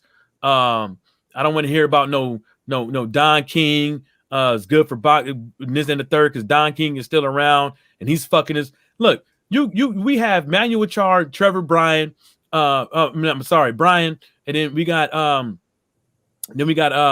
Stavern and Lovejoy, and these niggas can't even make this fucking fight. You know what I'm saying? They can't even make that fucking fight. They having problems making that fight right now. So, you know, look at the rest of this shit. Look at Gary Russell. Poe man can't even get a fucking fight. Look at Michael. Look at all these guys that's getting dropped from these sanctioned bodies because they can't get a fight because because two motherfuckers is too scared to take an L or too scared to put some money. They promoter and they managers and all that shit too scared to put some money behind a fighter as an investment and backing them because they scared they fighter to lose. You gonna have to risk something to make something, y'all. You know what I'm saying? And look at these women fighters. How many women fighters in America? American women fighters that had fights this year. I mean, last year. Look how many women fighters that's even being talked about by having Who the fuck is Clarissa Shields fighting next? Who is Amanda Serrano fighting next? Who is Melissa Singville fighting next? Who is Amanda Serrano's sister fighting next? Who is girl with the take that wig off? French Cruz is fighting next. You know, and the list goes on and on. It's like it's all because these motherfuckers out here scared to lose these L's, and a lot of these motherfuckers out here is banking off of it. You scared to fight somebody, but we still tuning in to buy your shit. Yeah, Derek Bailey, she doing MMA, but she's still boxing too. She still got a she probably still has a boxing contract that she still has to box X amount of times a year. You know what I'm saying? And she's already looking for if she had a boxing match with Katie Taylor pop up when she feel like she want to get off her fucking high horse and actually fucking fight somebody, or Breakers when she feel like she want to fucking come off her high horse and actually fight somebody. You know what I'm saying? She gonna jump on it. But it's like people just scared. You know what I'm saying? So, man, Q, I don't want to see Layla Ali. I don't think she's all that. Yeah, I agree with you, man. Go back and watch her fights, man. All that. Yo, y'all forget Clarissa Shields has more head movement than 95% of heavyweight fighters. Clarissa Shields has better head movement sitting on a fucking stool in the pocket than 75% of boxers, probably male boxers overall, sitting in the pocket on a stool. You know, we don't even see that shit from Danny Garcia, and he's supposed to be all this big bag and big dude. We don't see that head movement out of him. Maybe his head is too big. I don't know. It's too heavy. I don't know. Maybe every time he dips, he feels like he's doing squats. Mm-hmm. You know, I just think that people just, I don't know, man. I know you tired, everybody tired, and we keep talking about it, but I'd rather talk about that than talk about a damn glove gate and talk about a damn who's ducking who. Because the real problem is these fucking promoters, not all of them, but these old ass dinosaur ass promoters that only have one way of promoting, and it seems like it's still based off of popularity off of social media. How many times we got to hear about a motherfucker fighter trending on social media to equate for how good he is? Mm-hmm. That's fucking disgusting. Oh, he's going to bring all the youngins, and this interview is good for boxing and blah blah blah. Woo, woo, woo. No, what'd be good for boxing is that when you trying to push a fighter, you also push for that fighter to be fighting somebody that's equal to him. At the same time, it's like every time they do this shit, they want to put down, they want to big up one fighter and put down everybody else and forget that we was all talking about Tank. We was all talking about all these other guys, you know, even Shakir Stevenson, Gary Russell, Charlos. We was talking about all these Canelos, bitch ass Kovalevs. We was talking about all these guys around here before Ryan Garcia came on the map. Just weeks ago. Now all of a sudden he's supposed to be the next dude, the savior of fucking boxing as a whole, because he's bringing in fly by night fans that's not gonna be here tomorrow. They're not. They're gonna come in, possibly get their mama and their daddy, or they boyfriend, or they sugar daddy, and to buy the fight, and then the next fight that happens the next week, they're not gonna be around. So how's that good for boxing? It's good for Ryan Garcia's pockets. It's good for ESPN. It's good for DAZN's pockets. It's good for everybody that had to do with that fight that night. But what about everybody else in boxing? It's take two to tango, and Ryan Garcia can't just get up in here and fight air. Mm-hmm. Mm-hmm. That's all I had to say, my brother. Yeah, the Garcia fight. You know, people talking about it's a super fight, it's this, it's that. I just don't think Garcia's on the same level as Tank, man. I think it might be a super fight for the cameras, for the clout, for the followers, for the following, but in that ring, it's not. Well, my opinion, I think Tank will be way too much for him. My opinion. I mean, I just put like this, like, you know, the guy, he fought somebody that everybody was saying didn't have a chin, right? He fought somebody that everybody's saying that didn't have a chin. He fought somebody that people were saying that questioning his power, and he put Ryan down. And when I see, I'm not surprised by that knockdown. I don't think any of us, you know, who knew boxing were really surprised by that knockdown at all. Like, I didn't even get a ooh. Like, I was surprised when it happened. I was surprised the way it happened because you know, like, this guy's gonna get put on his ass eventually, right? Well, I was surprised that it happened because I kind of this fight or another fight. You know, eventually the guy. I mean, the way he fights, he was gonna get put on his ass. That's why I wasn't surprised. You know, it wasn't by who it was. The fact that him getting put down was not a surprise to me in the slightest. Yeah, it was like I'm looking for a lighter. It was like I was because it was like he should have saw that shit coming. The motherfucker kept throwing it, and you know, he just allowed himself to be a sucker for it. Yeah, Derek Bailey, there it is, keeps his chin up. Also, the way he kept backing up, you know, with his glove down below his chin. You know what I'm saying? And whether or not he chucked his chin up or was too high or anything like that, he didn't have the feeding to dip and move out of the way. Only thing he was too laxical on when he was doing it, and he kept doing the same thing after he got knocked down. You know what I'm saying? So it was kind of like one of them things is like when you land shit like that, man, you got to double up. Yeah, you can't just land, you know, a good shot because it wasn't the first time you landed it. You can't land a good shot and not double up, man. Double up, whatever the case may be. Like, you know what I'm saying? Just land it and then back to see how it affected him. It's like, ooh, I got him that time. Let me see if I can get it again. You know what I'm saying? Like, you gotta put it on him, and he kept waiting. You know, it wasn't like he was waiting, but he had to get off before this dude. He had to get him off his rhythm. He had to, and I think that he did to an extent because for Ryan Garcia to celebrate like that, oh boy, he did something to him. He made him think that he might lose this motherfucking fight. You know what I'm saying? I saw Black Star and other people talk about it, man. I was laughing. Like, they were kissing and licking on each other in the celebration. I mean, he straddled a guy.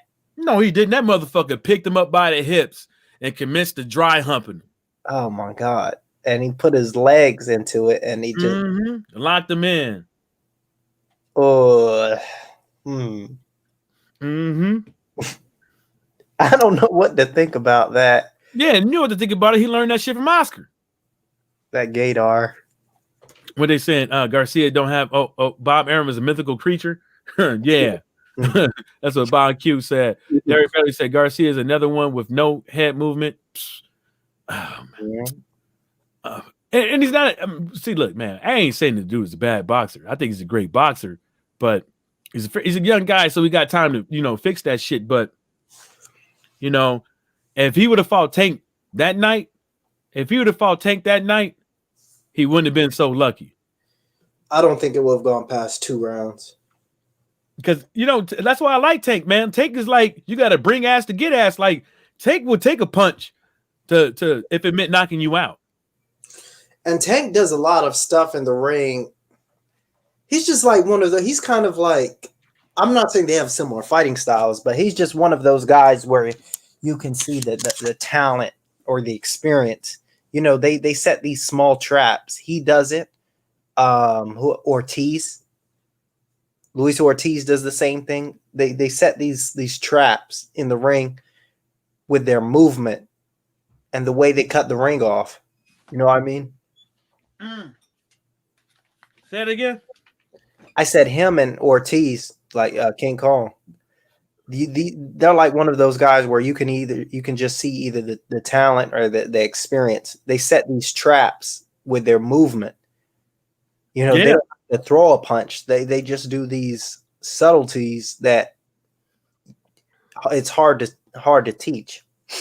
I don't think it's I think that stuff is cutting the ring off. I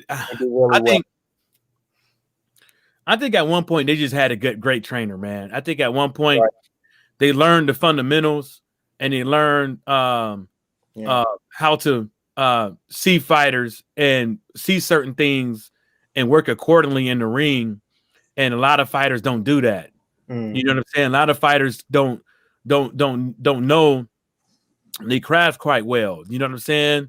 I play defensive back, and so one thing, if I study a wide receiver, I study for how many movements they make off the line. Did they chop 2 times? Did they chop 3 times? Did they chop it all?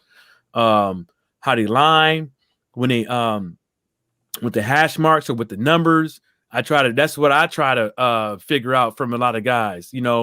How they look. Are they looking this way?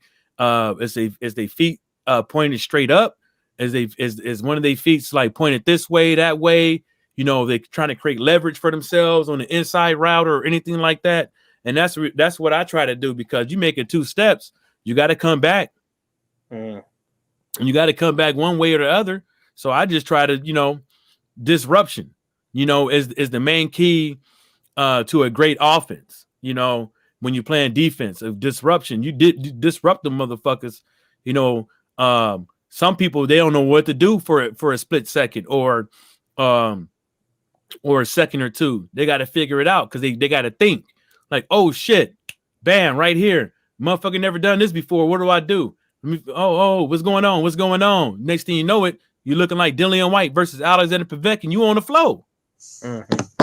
That one fucking split second that somebody fucking does something, and you can't react accordingly on the fly with it, because you can't see it, because you don't recognize it. And that's one thing that Ryan Garcia has been getting away with a lot of these guys, because he's been trained by, look who he's been trained by. Yeah, Reynoso, and he got tighten up his game. Yeah, and you got golden utensils up in there. Then you had Canelo. You know what I'm saying? And look at Tank, and it shows. Look at Tank. Like this dude, yeah, he got one trainer, but Tremendous is gonna come up in there, because that's his favorite fucking word. That's the biggest word the nigga know. Is gonna come up in there and put his 2 cents in. Because really, to tell you the truth, I don't. Other than Tank Davis, man, that's the only nigga they worried about. Yeah. Do football players or baseball players make more money? I hear a lot of people say baseball. Oh, it's baseball. They got an unlimited cap. Baseball got a developmental league. Football don't have a developmental league. What's that pitcher who had like 300 million or 4? What was that pitcher who had one of those contracts? Shit, I don't know. It could have been Randy Johnson. It could have been anybody. Pitchers. They lock you up though. These are some the biggest one right now. Well, the biggest one, per year is Garrett Cole. He's making 36 million a year, 324 million for 9 years, locked up. Yeah, you got to think about though. That's not the only thing that he making. And so, baseball got a developmental league. They got the minors. So Toledo got the Mud Hens, and guess where Detroit get players from? Mud Hens. Detroit gets players from the Mud Hens in Toledo. Mm-hmm. So when they bring players over here from Cuba and stuff like that, they don't know English and stuff like that. They bring them to their minor team to see how they do, and they pay them a stipend. They get them an apartment. They get them acclimated out here and stuff like that. And if they good enough, they go up to the big leagues. He said, Derek Bailey said Bruce Harper signed $330 million. Yeah, but this is the thing about it is they signing contracts like that for multi motherfucking years, and Mr. Tremendous is coming out here making 1, 2, 300 in one fight. You know what I'm saying? And boxing, it could be like that. Look at UFC. If those fighters was taking home that pay-per-view money, and UFC wasn't taking the majority of it, they'd be right there. That's what that Cuban Masvidal was about. Yeah, well, fuck Masvidal. Pay-per-view. Fuck Masvidal. Oh, why? You talking about he leaving Twitter because Trump got banned from Twitter. Bye, nigga. Bye. See you later. Well, Trump can just try to hire somebody to make his own platform. I'm pretty sure his followers would just go over there. Yeah, he can. But he could definitely make his own website, can he? Yeah, he can make his own platform. Like everybody got a web browser on their phone. You know, he can do his own thing. I mean, his own website and shit like that, own app. People downloading and shit like that, and I wouldn't be upset unless he's making serious money from Twitter. I don't know how that works, but I know there's ads being played on some of that shit, I think. But I just put it like this, man. People want to talk about you silencing people and stuff like that. This is how journalists make their money, and because that's how they get they word out and stuff like that. First of all, Twitter and Facebook didn't ask you to be there, right? You choose, like you have a choice, right? This is not public domain, really. You in somebody else's house when it comes to Twitter, social media. You don't have to have a Facebook. You don't have to be. You don't have to have a Twitter and stuff like that. You signed up to literally be in somebody's house and abide by their rules when you get up on there. And if they don't want you there, yeah, anybody could sue. But really, if they don't want you there, it's their fucking house. If I don't want you in my motherfucking house, you can't be pleading about, oh, you can't, you're not letting me say what I want to say, and this and the third, I got freedom of speech. No, nigga, get the fuck out. I don't want to hear that shit. Yeah, I would just make my own platform if I was him. Mm-hmm. Forget Twitter. I mean, your following isn't going to be as big, of course, but I mean, he's not the only one. Alex Jones. Actually, I haven't seen an InfoWars thing in months. I got fine. I don't even know. I think it's probably on his website, but I mean, people still call in probably, and you know, he's doing his thing. So just make your own platform. Yeah, you can make your own app. You can make your own app on your phone, notifications. Eventually, people will get up on there with you. He's probably on some streaming app service and doing this thing, but I'm not going over there. Exactly. Somebody said, yeah, he said Bruce Harper got his $330 million for 13 years. And then Derek Bailey laughing at Mr. Tremendous. Yeah, that's the only word, big word that you know. And then Bon Q said John Jones should make more money, but Dana White fault. No, it's not. The thing about it is that these guys make too much money, right? Then they got too much power. They don't pay the fighters enough, I don't think, at all. If they get paid too much, they got too much motherfucking power. You know what I'm saying? Because really, to tell you the truth, what's stopping the UFC fighter from getting out of the UFC and hosting their own MMA event on something like, what is it called? Triller? On something like Triller without Dana White. If you that big enough, and you're that bad enough, that's what you would do when you bet on yourself. If you got all that damn money, I put my own goddamn money up.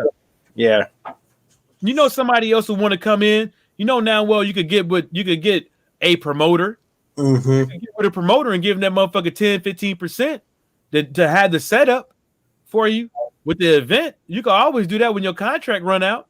Exactly. Because if you go on any of these boxing commission websites, it'll literally tell you what you need to do to host a boxing event, bare knuckle fighting event, or an MMA. Unarmed combat event. It'll tell you. And you got promoters out here that got the setup. Frank Warren got the setup. Salido got the setup. Yeah. Golden Boy got the setup. PBC got the setup. Yes. A lot of people got the setup. You don't Right. need the UFC to host a fucking fight event. You just y'all motherfuckers just Mike Tyson just showed you that Mike Tyson just showed you that if you had a big enough audience, you could do all this shit by yourself. Imagine St. Pierre coming back and not doing the UFC fight, but doing his own fight with somebody else. Yep. 1.2 million. You know, Triller thing. George St. Pierre lose some weight and fights He's in good shape right now. Huh? He's in solid shape right now. I don't think he ever stopped going to the gym. Yeah. He just needs to lose some more weight. You're right. George ain't never stopped going to the gym. George, he just is one of them dudes, man. He likes doing it and stuff like that. But I think the politics got to him. Mm-hmm. I think the fuckery of it all just put a sour taste in his mouth. You know what I'm saying? He's too good of a dude to really come out here and just air it out. I like him better than the Khabib, to be honest. He's more of a fan of Khabib. Yeah, but see, that's the thing. George St. Pierre versus Khabib on their own thing, on their own dime. Yeah, GSP is a way more complete fighter. Right? You got all these guys that you go in the gym with that knows people that'd be willing to front money to make money. Mm-hmm. Mm-hmm. You know, and you don't need these guys. The same thing with boxing. You don't need a fucking sanctioned body to host a boxing event. Right. You know, if you really want this motherfucker to happen, you will make it. And guess what? I'm telling you, especially with the UFC, if these dudes host their own fucking fight on Triller or something like that, man, Dana White be pissed. Yeah, he would not be happy about it. Shoot. Do you got anything else to touch on before I get up out of here? Nah, I just God bless all the haters out there and people that think they could define content creators when it comes to boxing and stuff like that, and who they are and what type of fan they are. God bless y'all hearts. Everybody out here that pays their hard-earned money out here has the right to be whatever kind of fucking fan they want to. They want to be on social media and stuff like that. And you know, half them niggas out there would say don't knock the hustle anyways.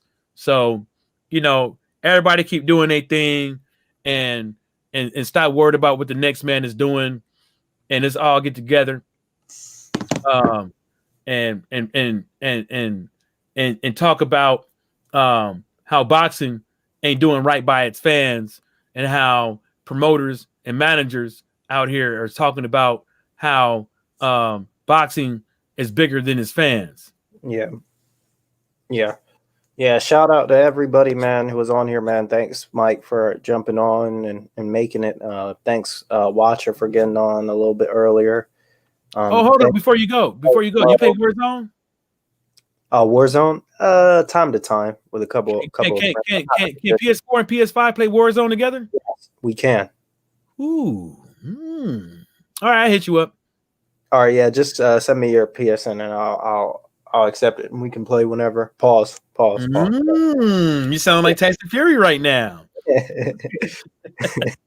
But thanks for jumping on. Pause. Thanks for Mo Boxing Watcher getting in here. Watcher, you, everybody in the chat, man. Derek Bailey, Jacob Jennings, man. I'm glad you beat COVID.